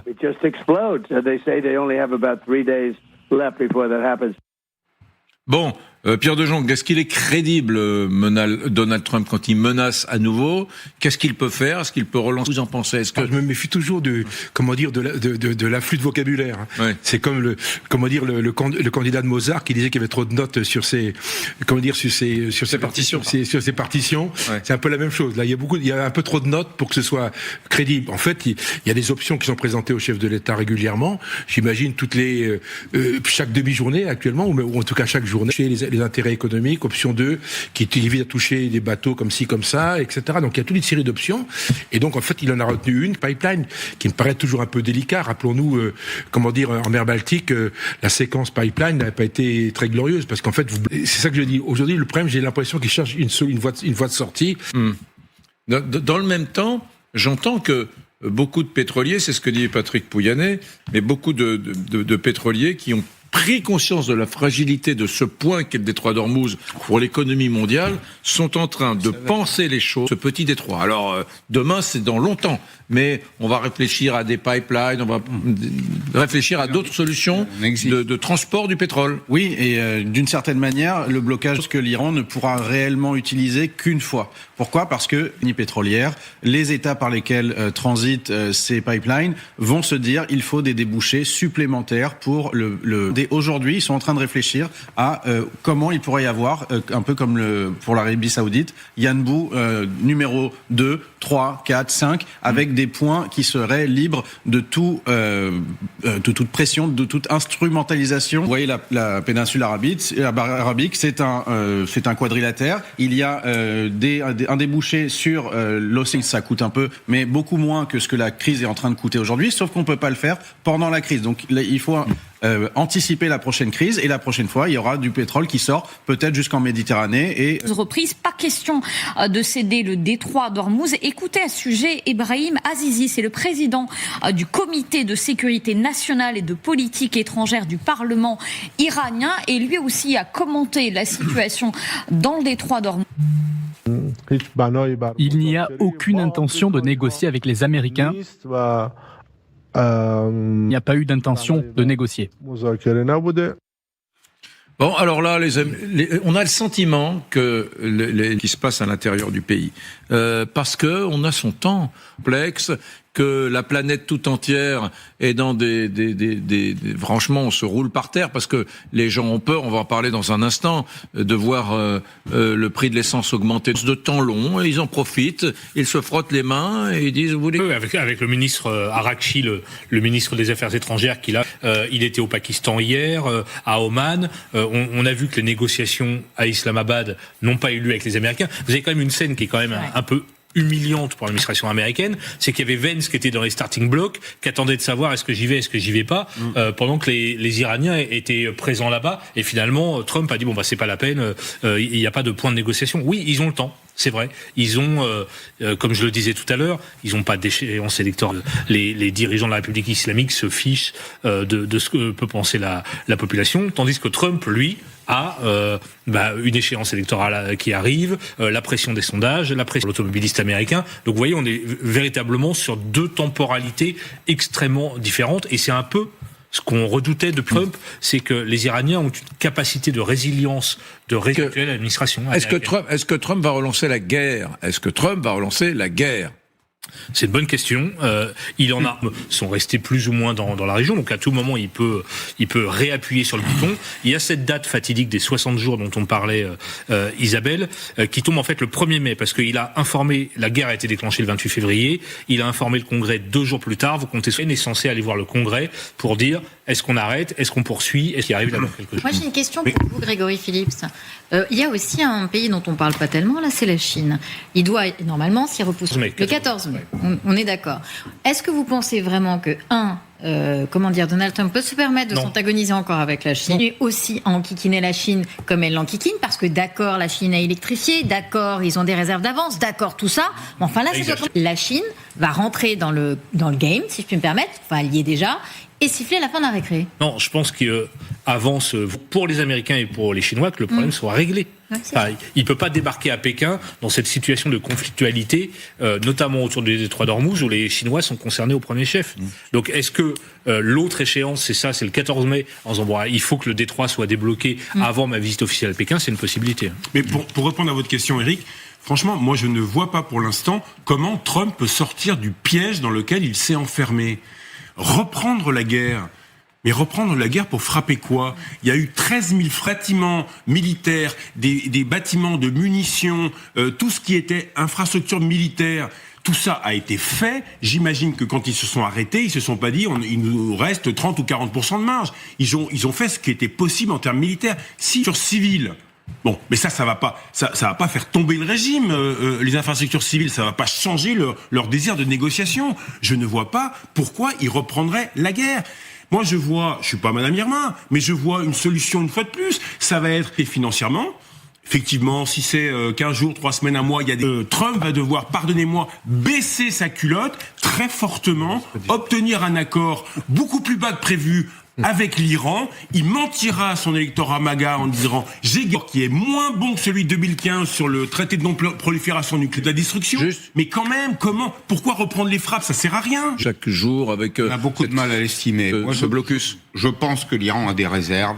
Et des réserves suffisantes pour acheter du temps. Et sans compter sur le commerce informel. C'est ça. Vous avez expliqué un jour autour de cette table qu'il y a une partie du pétrole qui échappait à tout contrôle. Et donc ça alimente une caisse noire. Premier élément. Deuxième élément, il y a toujours du commerce entre la Chine, l'Iran, entre l'Iran et le reste du monde, excepté les États-Unis et l'Europe. Bon, tout ça se paye en dollars, en monnaies étrangères, et en crypto-monnaie. C'est-à-dire que la quantité de pétrole qui était à l'extérieur du détroit au moment où le blocus américain a été mis en œuvre et donc qui a été livré et payé à la Chine, l'équivalent de 190 millions de barils. Bon, ça fait quand même entre 20 et 24 milliards de dollars. C'est un peu d'argent, tout de même. Vous savez, donc là, vous avez la moitié du budget. Ils ont de l'argent à distribuer probablement au soutien du régime. Les besoins sont extrêmement modestes, vous l'avez dit, il n'y a pas d'opinion.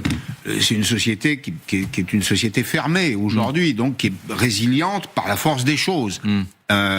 Et moi, je pense qu'ils ont du temps que l'Iran a la corde au cou. Alors justement, il y a justement une réunion qui est prévue à ce sujet. Le président américain doit décider d'une stratégie pour les jours, les semaines à venir. Colonel Pierre de Jong, que peut faire Donald Trump? Parce que militairement, il doit y aller, engager son armada de manière plus intensive, ou alors il doit se retirer. Quelle serait, selon vous, la bonne stratégie pour le président américain? Alors, c'est pas qu'il doit, il peut. Très concrètement, aujourd'hui, il allait faire ce qu'il veut. Le problème, encore une fois, c'est le décalage. C'est une guerre totalement asymétrique. Vous avez, comment dire, un Américain extrêmement fort et un Iran. Donc le problème, c'est qu'encore une fois, il y en a un qui ne cédera pas et l'autre non plus. Le problème, les États-Unis ne peuvent pas perdre cette guerre. Donc d'imaginer qu'il y ait une espèce de défaite américaine, là je rejoins dit peut-être. Par contre, ce qui est possible, c'est un grand pays comme les États-Unis, il peut faire une guerre perlée qui va durer des années ou des mois. Et là, qu'est-ce qui va se passer? Très concrètement, il y a 2 points très importants. Parce qu'on parle de court terme aujourd'hui, on parle de la semaine, du mois, c'est que du court terme. Il y a 2 échéances de moyen terme qui arrivent. Les midterms sont très importants, parce que si Trump les perd, la guerre du Vietnam va durer bien plus. D'ailleurs, il risque de les perdre, parce que traditionnellement, le président...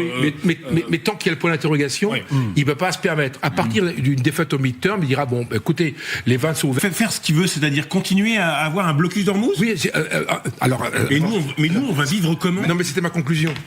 Vous pensez que c'était ma conclusion. Sur le prix du baril, si on arrive à ça pendant un certain temps, il faut pas qu'il y ait de pic. J'ai parlé avec des pétroliers ce week-end, cette semaine, c'est extrêmement intéressant. Mais qu'aujourd'hui, en fait, l'opinion publique mondiale a pris en compte qu'il y aurait aurait un prix cher pour les il n'y a pas de manif. Voilà. Et tant qu'il n'y a pas de variation. Donc si on est autour des 100 à 90, même on était à 80 il n'y a pas longtemps. Ouais. Et le dernier point, en fait, c'est les stocks de carburant, de l'hydrocarbures. Il faut qu'il le stocke. Le stockant, il peut le stocker à un certain temps. Au bout d'un certain temps, c'est limité par la force des choses. Ouais. Il rentre dans les questions techniques. C'est que dès lors que vous arrêtez d'extraire... C'est vrai. À ceci près, j'introduis dans votre raisonnement cet élément. Il y a une rencontre entre Trump et Xi, en quelques jours. Que sera la victime du détroit d'Ormuz? C'est la Chine. Et si la Chine a une industrie des terres rares. Ouais. Très bien. Je vais rationner les terres rares, et demain, vos 7 magnifiques, là, les 7 valorisations les plus significatives de la bourse, du Nasdaq notamment, là, vous allez voir, elles vont s'effondrer parce que c'est une industrie qui consomme beaucoup de métaux précieux et de terres rares. Donc, oui. Attendez, un petit mot sur les terres rares. La Chine ne peut pas trop jouer là-dessus non plus, parce que plus elle va mettre une barrière haute à l'accès à ces terres rares, plus l'effet d'opportunité, l'effet d'aubaine pour construire. 10%. Voilà, là, Emmanuel Macron vient d'inaugurer le 4e gisement de lithium au monde. Le problème, c'est qu'on peut pas les raffiner autant qu'avant, où la France avait d'ailleurs des monopoles mondiaux. Et donc, plus la Chine dira, voilà, c'est tel coût, et plus l'incitation à construire des usines sera rapide. Mesdames et messieurs, revenons sur les opinions publiques et sur l'Ouest. Nous, les gentils Européens de l'Ouest, on n'a pas la même capacité d'endurance dans les conflits que, par exemple, de mourir les combattants iraniens, n'est-ce pas, avec la martyrologie qui fait partie de l'idéologie militaire en Iran. Les Iraniens n'ont pas peur de mourir, alors que dans les armées occidentales, on a peur d'avoir la diarrhée. On est très soucieux de la santé des militaires, et donc on fait en sorte de leur donner une alimentation, etc., qui les rende pas inopérants. Ce décalage qui s'engage au péril de leur existence. Mais vous avez compris ce que je voulais. Et donc, nous, occidentaux, gentils Européens de l'Ouest, comme disait Hubert Védrine, sur cette crise-là, on voit qu'une chose, c'est notre confort de vie. Et lorsque l'avionneuse, qu'elle commençait à annuler des vols pour les vacances, pour le mois de mai, pour le mois de juin, beaucoup se sont dit, mon Dieu, on part en vacances aux Baléares ou ailleurs.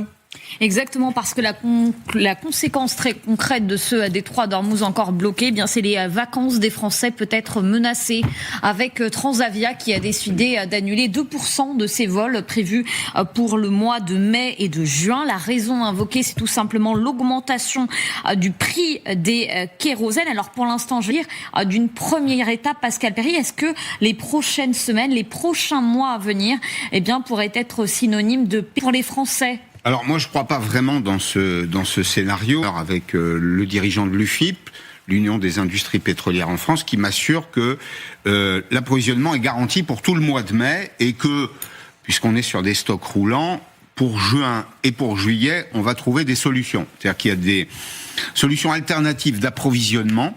Alors c'est plus compliqué sur les vacances, puisque là on touche à un sujet qui est au très sensible, zénith de la République, les valeurs de la République, liberté, égalité, fraternité, vacances. C'est la règle.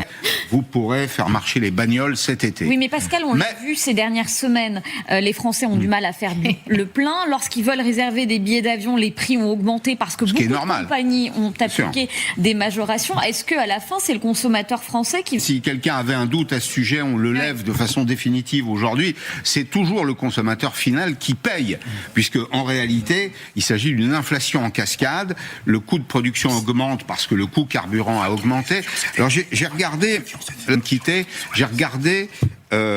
quelle était la part relative du coût carburant pour une compagnie aérienne, du coût d'exploitation, c'est le coût carburant.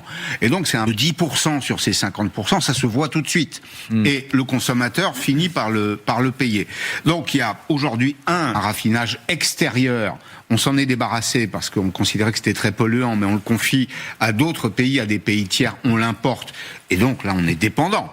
Quand vous importez, vous êtes dépendant. Et puis le deuxième point, c'est que en effet, aujourd'hui, le coût de production et le prix final du billet augmente. Les prix, un signal prix.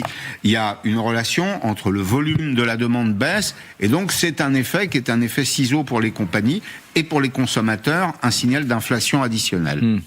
Bon. Ça veut dire quoi? Ça veut dire que vous êtes plutôt, vous, au pense des Français sur... oui. Je ne sais pas pourquoi, dans ce cas, Transavia nous a dit qu'ils allaient annuler quelques pourcents de vols. Alors, c'est pas gigantesque. Ils vont faire de la régulation. Vous prenez Transavia de mémoire. Ça veut dire qu'il reste 5 à 10% de places disponibles. Qu'est-ce qu'ils vont faire? Ils vont aller à Barcelone. Ils en feront 3. Par exemple, mais qui seront remplis à 100%, et peut-être que, dans certains cas, le consommateur ne trouvera pas exactement ce qu'il cherche. Je vous trouve, Pascal Perry, tout à fait optimiste sur cette crise. Je très bien. Nous enregistrez, prenez les magnétoscopes VHS, vous mettez la cassette VHS, vous refermez le tiroir du magnétoscope, vous appuyez sur Rec et sur Play, et puis vous enregistrez ce qu'a dit Pascal Perry. On lui ressortira la cassette du magnétoscope dans un mois. Tiens, dans 30 jours, Pascal. Lufthansa, moins 20 000 vols. Moins 20 000 vols. Oui. Lufthansa 20 000 annulations. 20 000 vols en moins. Oui. Tout l'été. Du court courrier. Alors. Et du court courrier à moitié. Non, donc je vous accuse très officiellement d'optimisme. Le volume, vous savez qu'on va passer 20 000 vols. Et puis vous avez des vols qui sont à moitié. Alors, vous qui êtes optimiste, et dans ces cas-là, dans toutes les compagnies aériennes, on fait de la régulation. C'est-à-dire qu'on mesure quel est le coût de production du vol, quel est le vol. Vous savez ce que dit toujours le publicitaire optimiste Jacques Séguéla? Les optimistes ont inventé le parachute et les optimistes ont inventé l'avion. Que dit Monsieur Perry, et qu'il le dit sans le dire parce qu'il est très bien élevé, et que lui, nos amis des compagnies aériennes se servent aussi de cette histoire de crise pour virer tous les vols dont ils se sont dit, il y a le dos, on va commencer à faire des effets d'annonce. Donc chacun joue sa partition là-dedans. Vous savez, comme Monsieur Leclerc se prend pouillaner en... Monsieur Perry. Oui, tout à fait. Il vaut mieux annuler 2% stratégiquement où est-ce qu'on va utiliser le kérosène et qui va rapporter le... À force d'avoir la tête dans l'actualité, dans le détroit d'Ormuz, de quand même la compagnie d'aviation vedette allemande, la Lufthansa. Non, mais c'est pas ça, mais parce que la Lufthansa, parce que Transavia c'est peu, mais que la Lufthansa est annulé 20 000 vols à cause du détroit d'Ormuz et de la crise pétrolière, c'est pas beaucoup, dites-vous? Non, c'est pas relative, extrêmement faible en réalité. Et je me rappelle très bien, je travaillais dans une compagnie aérienne au lendemain des effondrés. Vous étiez steward Non, pas tout à fait. Non, pas tout à fait. Non. Pendant qu'il a dit, j'ai eu l'image de Pascal Perry arrivant vers vous, disant bonjour monsieur Brunet, vous voulez un peu d'eau? Je l'ai imaginé. Poisson ou poulet, pardon. C'est ça. Non, pas du tout. On a observé ce que faisaient les grands opérateurs. Eh bien, Air France, qui n'avait pas baissé ses prix, a réalisé des profits considérables. Et les compagnies américaines qui ont baissé leurs prix pour remplir leurs avions, qu'il faut tenir dans ces moments-là. C'est vrai qu'on parle d'avions, mais pour le dirige vers une pénurie de carburant, parce que figurez-vous que certains experts estiment que nous, Français, dans les semaines, voire dans les mois à venir, nous pourrions avoir de très grandes difficultés à remplir tout simplement notre voiture d'essence. Et sur ce point, on faisait le président de la République qui estime qu'il n'y aura pas de pénurie, et celle du patron. Des temps plus durs sont à venir. Écoutez d'abord Emmanuel Macron. La situation, elle est contrôlée, qu'aujourd'hui la situation ne nous fait envisager aucune pénurie, et qu'on consacre plutôt notre énergie pour réouvrir le plus vite possible Ormuz. La pire des choses dans ces tensions soit accrue par des comportements de panique. Et bien souvent, la pénurie, on la crée par ces comportements de panique eux-mêmes. Question. Voilà pour Emmanuel. Nous avons désormais absorbé tout le surplus des stocks. Si la situation perdure encore 2 ou 3 mois, nous entrerons dans une ère de pénurie énergétique, comme celle que subissent déjà certains pays asiatiques. Pascal Perry, qui a raison? La vérité est entre les deux. Il faut être vigilant, c'est-à-dire qu'on a besoin de stocks, en effet, et plus on avance dans le temps, plus on tape dans les stocks. Maintenant, il y a Gantois, à 12h15 au téléphone tout à l'heure, me dit le moins évolutive, elle peut évoluer très favorablement. Il y a des voies alternatives d'approvisionnement au détroit d'Ormuz sur les pétroles légers et sur les pétroles qui se transforment en essence, sans plomb ou gasoil. Il y a pas. On trouvera des solutions alternatives si le détroit d'Ormuz va se fournir ailleurs. Donc c'est pas la peine d'inquiéter les Français. Non mais à 3 € le litre. Tout à l'heure vous disiez, je suis optimiste. J'essaye de peur des uns et des autres qui utilisent à chaque fois la peur d'ailleurs pour servir. Vous allez être d'accord. Vous allez être d'accord. Vous avez la parole dans une seconde avec Michel-Édouard Leclerc. Ah oui. Parce que Michel-Édouard Leclerc nous dit en gros, c'est le bal des pleureuses. Et il dit aujourd'hui, tous les industriels crient avant d'avoir mal en disant oh là là, moi je fabrique des matières plastiques avec du pétrole, oh là, ça va augmenter, tout va augmenter, etc. Et il en a un peu ras-le-bol. Écoutons Michel. 1,5 centime du litre de marge nette, donc c'est pas de profit. Vous remettez tous ces profits-là de l'E10 vous considérez qu'il au faut prix d'autrefois. Je pense que le gouvernement a compris qu'il aura besoin des distributeurs de Leclerc, d'Intermarché Système, qui est suite à cette crise de l'énergie. Donc je pense que le ministre a compris ça. Et par contre, toute négociation avec des industriels qui crient au loup déjà sur l'augmentation des coûts des produits pétrochimiques, des emballages et tout ça. Mais juste un mot, chacun est dans son rôle. Bien évidemment, Emmanuel Macron, chef de l'État, ne va pas dire chaque station-service. Un chef évidemment qui va dire qu'il n'y a pas de risque de pénurie. De toute façon, Emmanuel Macron est un éternel optimiste. Vous savez très bien, s'il a le syndrome du gagnant au loto, tout va toujours bien. Il n'y a pas de... Effectivement, je suis entièrement d'accord avec Pascal. J'ai regardé vraiment ce matin, tout ce que disent les professionnels, il n'y a pas de risque de pénurie. Tous les pays ont des stocks stratégiques pendant des mois. La Russie peut augmenter un peu sa production. Les États-Unis peuvent augmenter un peu leur production. Donc il n'y a pas de risque de pénurie. En revanche, et pardonnez-moi du peu, je ne veux pas gâcher la fin de notre déjeuner, qui va être durable, notamment pour les pays asiatiques. Ce week-end, regardez les images sur Internet, les télés japonaises escortées.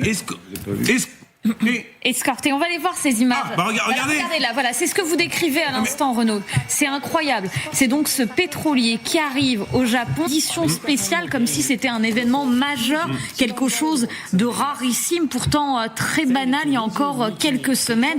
C'est dire à quel point le carburant est devenu quelque chose de précieux dans les pays asiatiques. Ça dit aussi quand même partout. La mobilité, c'est un problème mondial. Non, mais ça, je suis désolé, si on me l'avait montré, j'aurais ouvert l'émission à midi, parce que c'est une image incroyable, je ne la connaissais pas. Voilà, un pétrolier qui arrive au Japon, et on a l'impression qu'il est rempli de produits LVMH, ou d'or, ou même de nourriture qui rentrerait dans un peuple, dans un pays affamé, et en fait c'est le pétrole qui arrive, il est fêté comme si c'est comme que l'arrivée de la Statue de la Liberté. Donc vous m'avez interrompu, allez-y. Allez-y. Bon, vous n'allez pas vous faire des politesses. Non, monsieur. Vous avez une hausse des prix actuellement dans les pays asiatiques, et les pays asiatiques, pardonnez-moi du peu, c'est quand même un poumon immense de l'économie mondiale. Donc, pas de pénurie, et tous les gens qui sont... Jean-François Scasson, nous aussi, on va passer en édition spéciale quand un pétrolier va arriver. Mais arrêtez avec votre optimisme, Pascal. Vous nous vendez des catastrophes depuis la nuit des temps dans vos métiers, là. Qu'est-ce que vous voulez que je vous dise, moi? Est-ce que le monde s'est effondré? La réponse, c'est non. On a traversé, mais à quel prix? À quel prix? On a traversé quand même beaucoup de tragédies, avec beaucoup de morts. On est toujours là, et puis on distribue des allocations. C'est vous, les copains. C'est vrai. Vous avez remarqué que c'est pas la première intervention américaine au Moyen-Orient, ça, je vous l'apprends pas, et que le pétrole est resté au-dessus des $100 pendant 4 ans, de 2010 à 2014. Bien sûr. Ça ferait $140 en monnaie d'aujourd'hui, en prenant en compte l'inflation. Vous dites que c'est pas redescendu tout de suite, il a mis 4 ans. 4 ans. Donc ça, c'est une mauvaise nouvelle. Oui, ça n'a pas empêché Barack Obama d'être élu, si je me souviens bien. Donc il y a vraiment, il y a une chose qui est très importante dans ce que vous venez de dire, c'est là on a parlé de pénurie de kérosène. Il y a des qui sont extrêmement importantes, qui sont à la fois écologiques, de confiance dans le marché, et l'Europe s'est départie de toutes ses capacités de raffinage du kérosène. Donc il y a le prix du kérosène a triplé, jusqu'à tripler. Le prix de l'essence, il a augmenté de 50%. C'est pas la même information. Le prix, c'est un vecteur d'information. Ça veut dire que la pénurie de kérosène est beaucoup plus importante que la pénurie d'essence. Donc déduire d'un début de pénurie du kérosène une pénurie d'essence, juste en prenant l'information principale qui est le prix ce n'est pas... Le kérosène était à 60 centimes d'euros, il était tout à l'heure, j'ai regardé, à 1,29. Voilà, c'est doublé. J'ai une question pour monsieur Maître Perry et monsieur Philips en même temps. Les deux en même temps, je vous regarde. Moi, je suis chose de cette image, effectivement, de bateaux remplis de produits pétrolifères qui est reçu comme le Messie.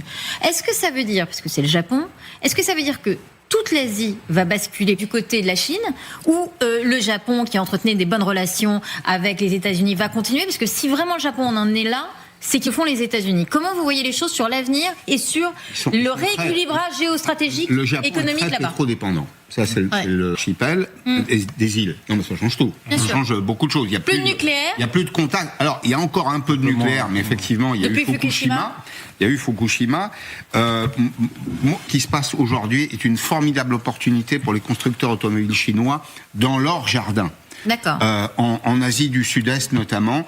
Regardez la croissance des ventes de véhicules électriques de Dongfeng, BYD, etc. Toutes ces grandes marques du Sud-Est, chez les voisins immédiats, et avec un taux de croissance à 2 chiffres. Et est-ce qu'on pourra vendre aussi des centrales nucléaires, par exemple? Pardon, juste une question. À un moment ou à un autre, en effet, la question de la production de l'électron va se poser. Inutile d'avoir des véhicules électriques si c'est pour faire des centrales à charbon. Je voulais vous faire entendre, il s'est exprimé sur la situation géopolitique mondiale et notamment sur le détroit d'Ormuz. Déclaration très intéressante du chef de l'État avec un vocabulaire qu'on ne lui connaît pas forcément. D'Ormuz. Voilà. Il est dans le même état que nous. Ça monte. On se bat pour que le prix de l'essence diminue là. Je sais, vous voyez. Je sais. Il faut qu'on rouvre ce fichier détroit. C'est ça qui nous fout dedans. C'est détroit d'Ormuz. T'as 20% des capacités mondiales bloquées dans ce truc-là. Mais là, il faut absolument. Là, on se bat, mais il y en a qui nous aident pas. Voilà, c'était pas très audible. Non, je vous retransmets donc les mots du président. Il faut qu'on rouvre ce fichu détroit d'Ormuz. Grégory Philippe, est-ce qu'il est en train de faire du Trump, Emmanuel Macron? Le fait-il exprès ou pas, mais il y a comme une allusion au message que Trump avait publié sur son réseau Truth. Alors, le message de Trump était beaucoup plus vulgaire, parce qu'il s'adressait à ces crazy bastards d'Iraniens, rouvrez-moi ce putain de détroit. Donc, on est quand même un ton un petit peu en dessous. Mais oui, il y a... là, dans une conversation impromptue qui a été saisie par les caméras, une impatience en disant bon allez ça suffit, faut que ça rouvre quoi. Vraiment à la manœuvre sur ce dossier, puisque eux ils se concentrent sur l'après, une fois que le conflit lancé par Trump et Netanyahou sera terminé. Donc pour l'instant on observe, on croise un peu les doigts pour que ça rouvre, parce que ça a évidemment des conséquences chez nous qu'on a évoquées, mais on est relativement peu à la manœuvre et on pèse assez peu, voire pas du tout, sur ce qui est en train de se dérouler concernant la réouverture. On sent quand même l'exaspération. Il veut que les choses évoluent beaucoup plus rapidement. Jusqu'à présent, il a été assez modéré dans ses propos. Enfin, il y a 2 grilles de lecture. La première, c'est celle dont on parle depuis tout à l'heure, qui est le prix du carburant à la pompe, qui est le prix du kérosène pour les avions, pour les vacances, etc. Donc on a des critères où Leclerc, lorsqu'il dit, de l'État. Une vision stratégique. Aujourd'hui, le carburant, c'est 90 jours de réserve stratégique. On parle de guerre. Je vous rappelle que pour les missiles, on a mis plus 8 milliards d'euros au budget pour acheter des missiles. Donc on a un problème. On est dans un contexte général, donc il est hors de question que nos réserves stratégiques baissent. Donc très concrètement, aujourd'hui, il faut que ça s'arrête le plus vite possible, parce qu'on peut compenser des réserves stratégiques pour que les Français puissent aller en vacances ou prendre des avions, etc. Le problème, c'est que si on a des avions de guerre ou si on a un conflit ou quelque chose qui se met en place, il faut des réserves stratégiques. Et ça, le président ne peut pas reculer. Donc il a un problème avec ça, c'est qu'en fait, il est obligé de maintenir. Et lui, sa logique est complètement différente. Donc on voit bien qu'il y a 2 niveaux. Il y a le niveau de la satisfaction personnelle du fait d'avoir la voiture avec son plein bien fait, et puis il y a le côté stratégique où on parle d'Ormuz, on parle de mois de guerre, on parle de 6 mois, etc. C'est extrêmement compliqué à gérer. Et encore une fois, je vous rappelle que les réserves stratégiques, c'est 90 jours de réserve.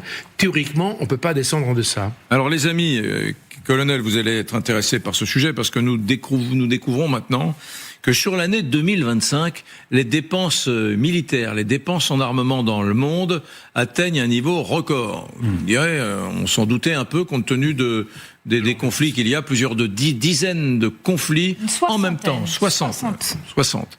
Donc, on est à 2900 milliards de dépenses militaires sur l'année 2025, avec une France, ne l'oubliez pas, qui est le 2e exportateur d'armes du monde. Et donc, on va regarder tout de suite un petit point, un reportage qui est fait par Pierre-Olivier Dantan sur ces chiffres absolument pharaoniques sur la consommation, l'exportation, l'importation d'armes dans le monde entier.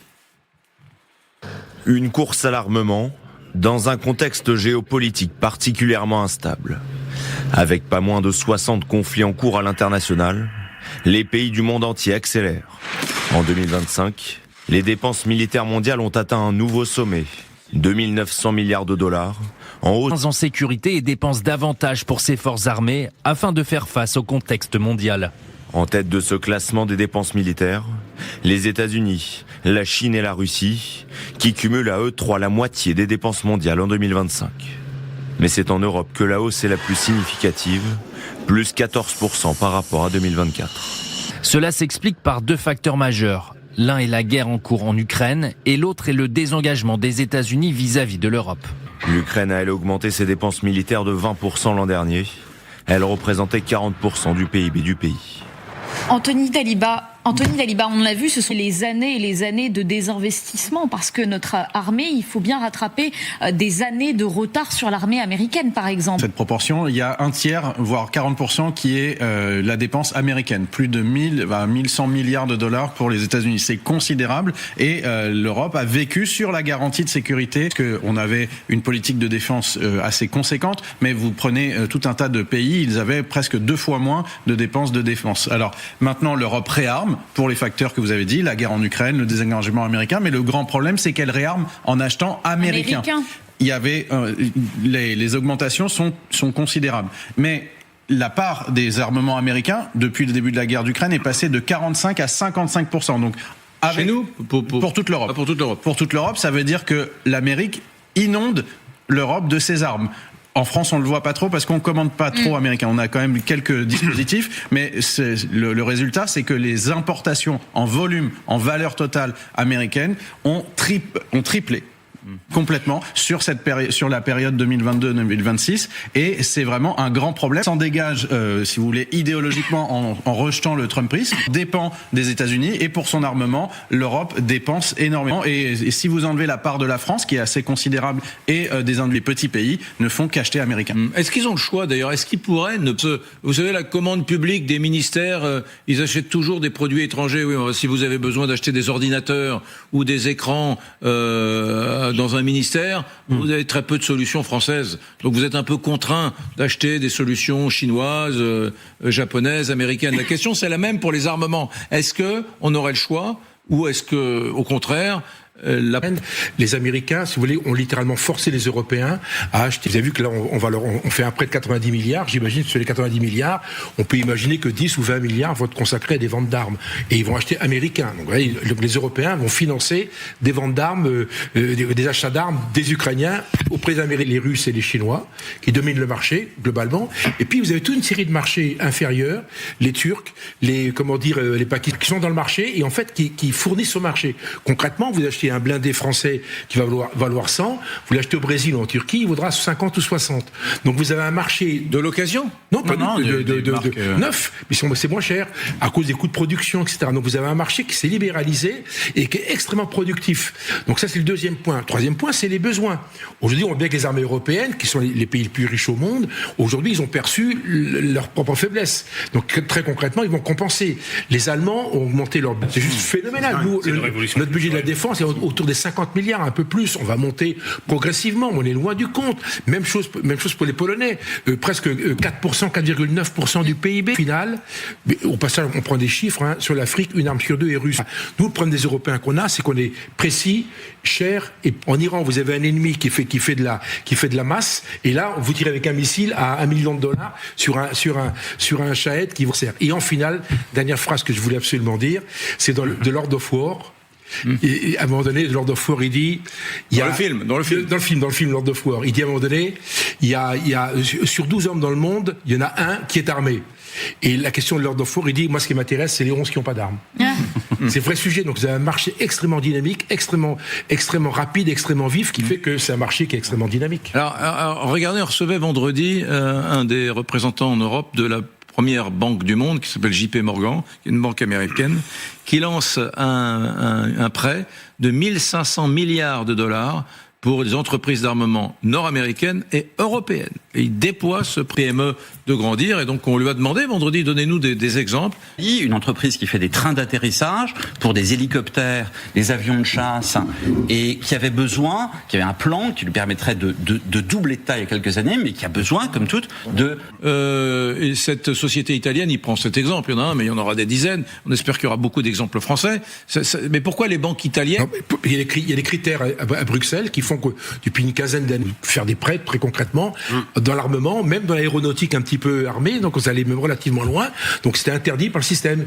On voulait éviter la prolifération, donc on a des banques qui seraient prêts éventuellement. Les critères RSE aussi. Ah, le fameux RSE, qui limite les investissements vers les firmes d'armement. Et on voit qu'au-delà du financement, c'est pas forcément le problème, c'est pas forcément l'argent, parce que par exemple les Français, nous produisons des Mamba, c'est beaucoup moins cher que les Patriots américains, et pourtant les Polonais, les Allemands préfèrent acheter américain, parce qu'on imagine, Grégory, qu'en achetant américain, ils se pensent sous la houlette, sous la protection des Américains aussi. Vous avez raison, il y a des exemples encore plus criants. Le fameux avion franco-allemand dont on ne voit pas le SCAF, dont on ne voit pas la naissance arriver. Vous voyez la difficulté que deux pays pourtant voisins et amis ont à aller jusqu'au bout d'un projet commun.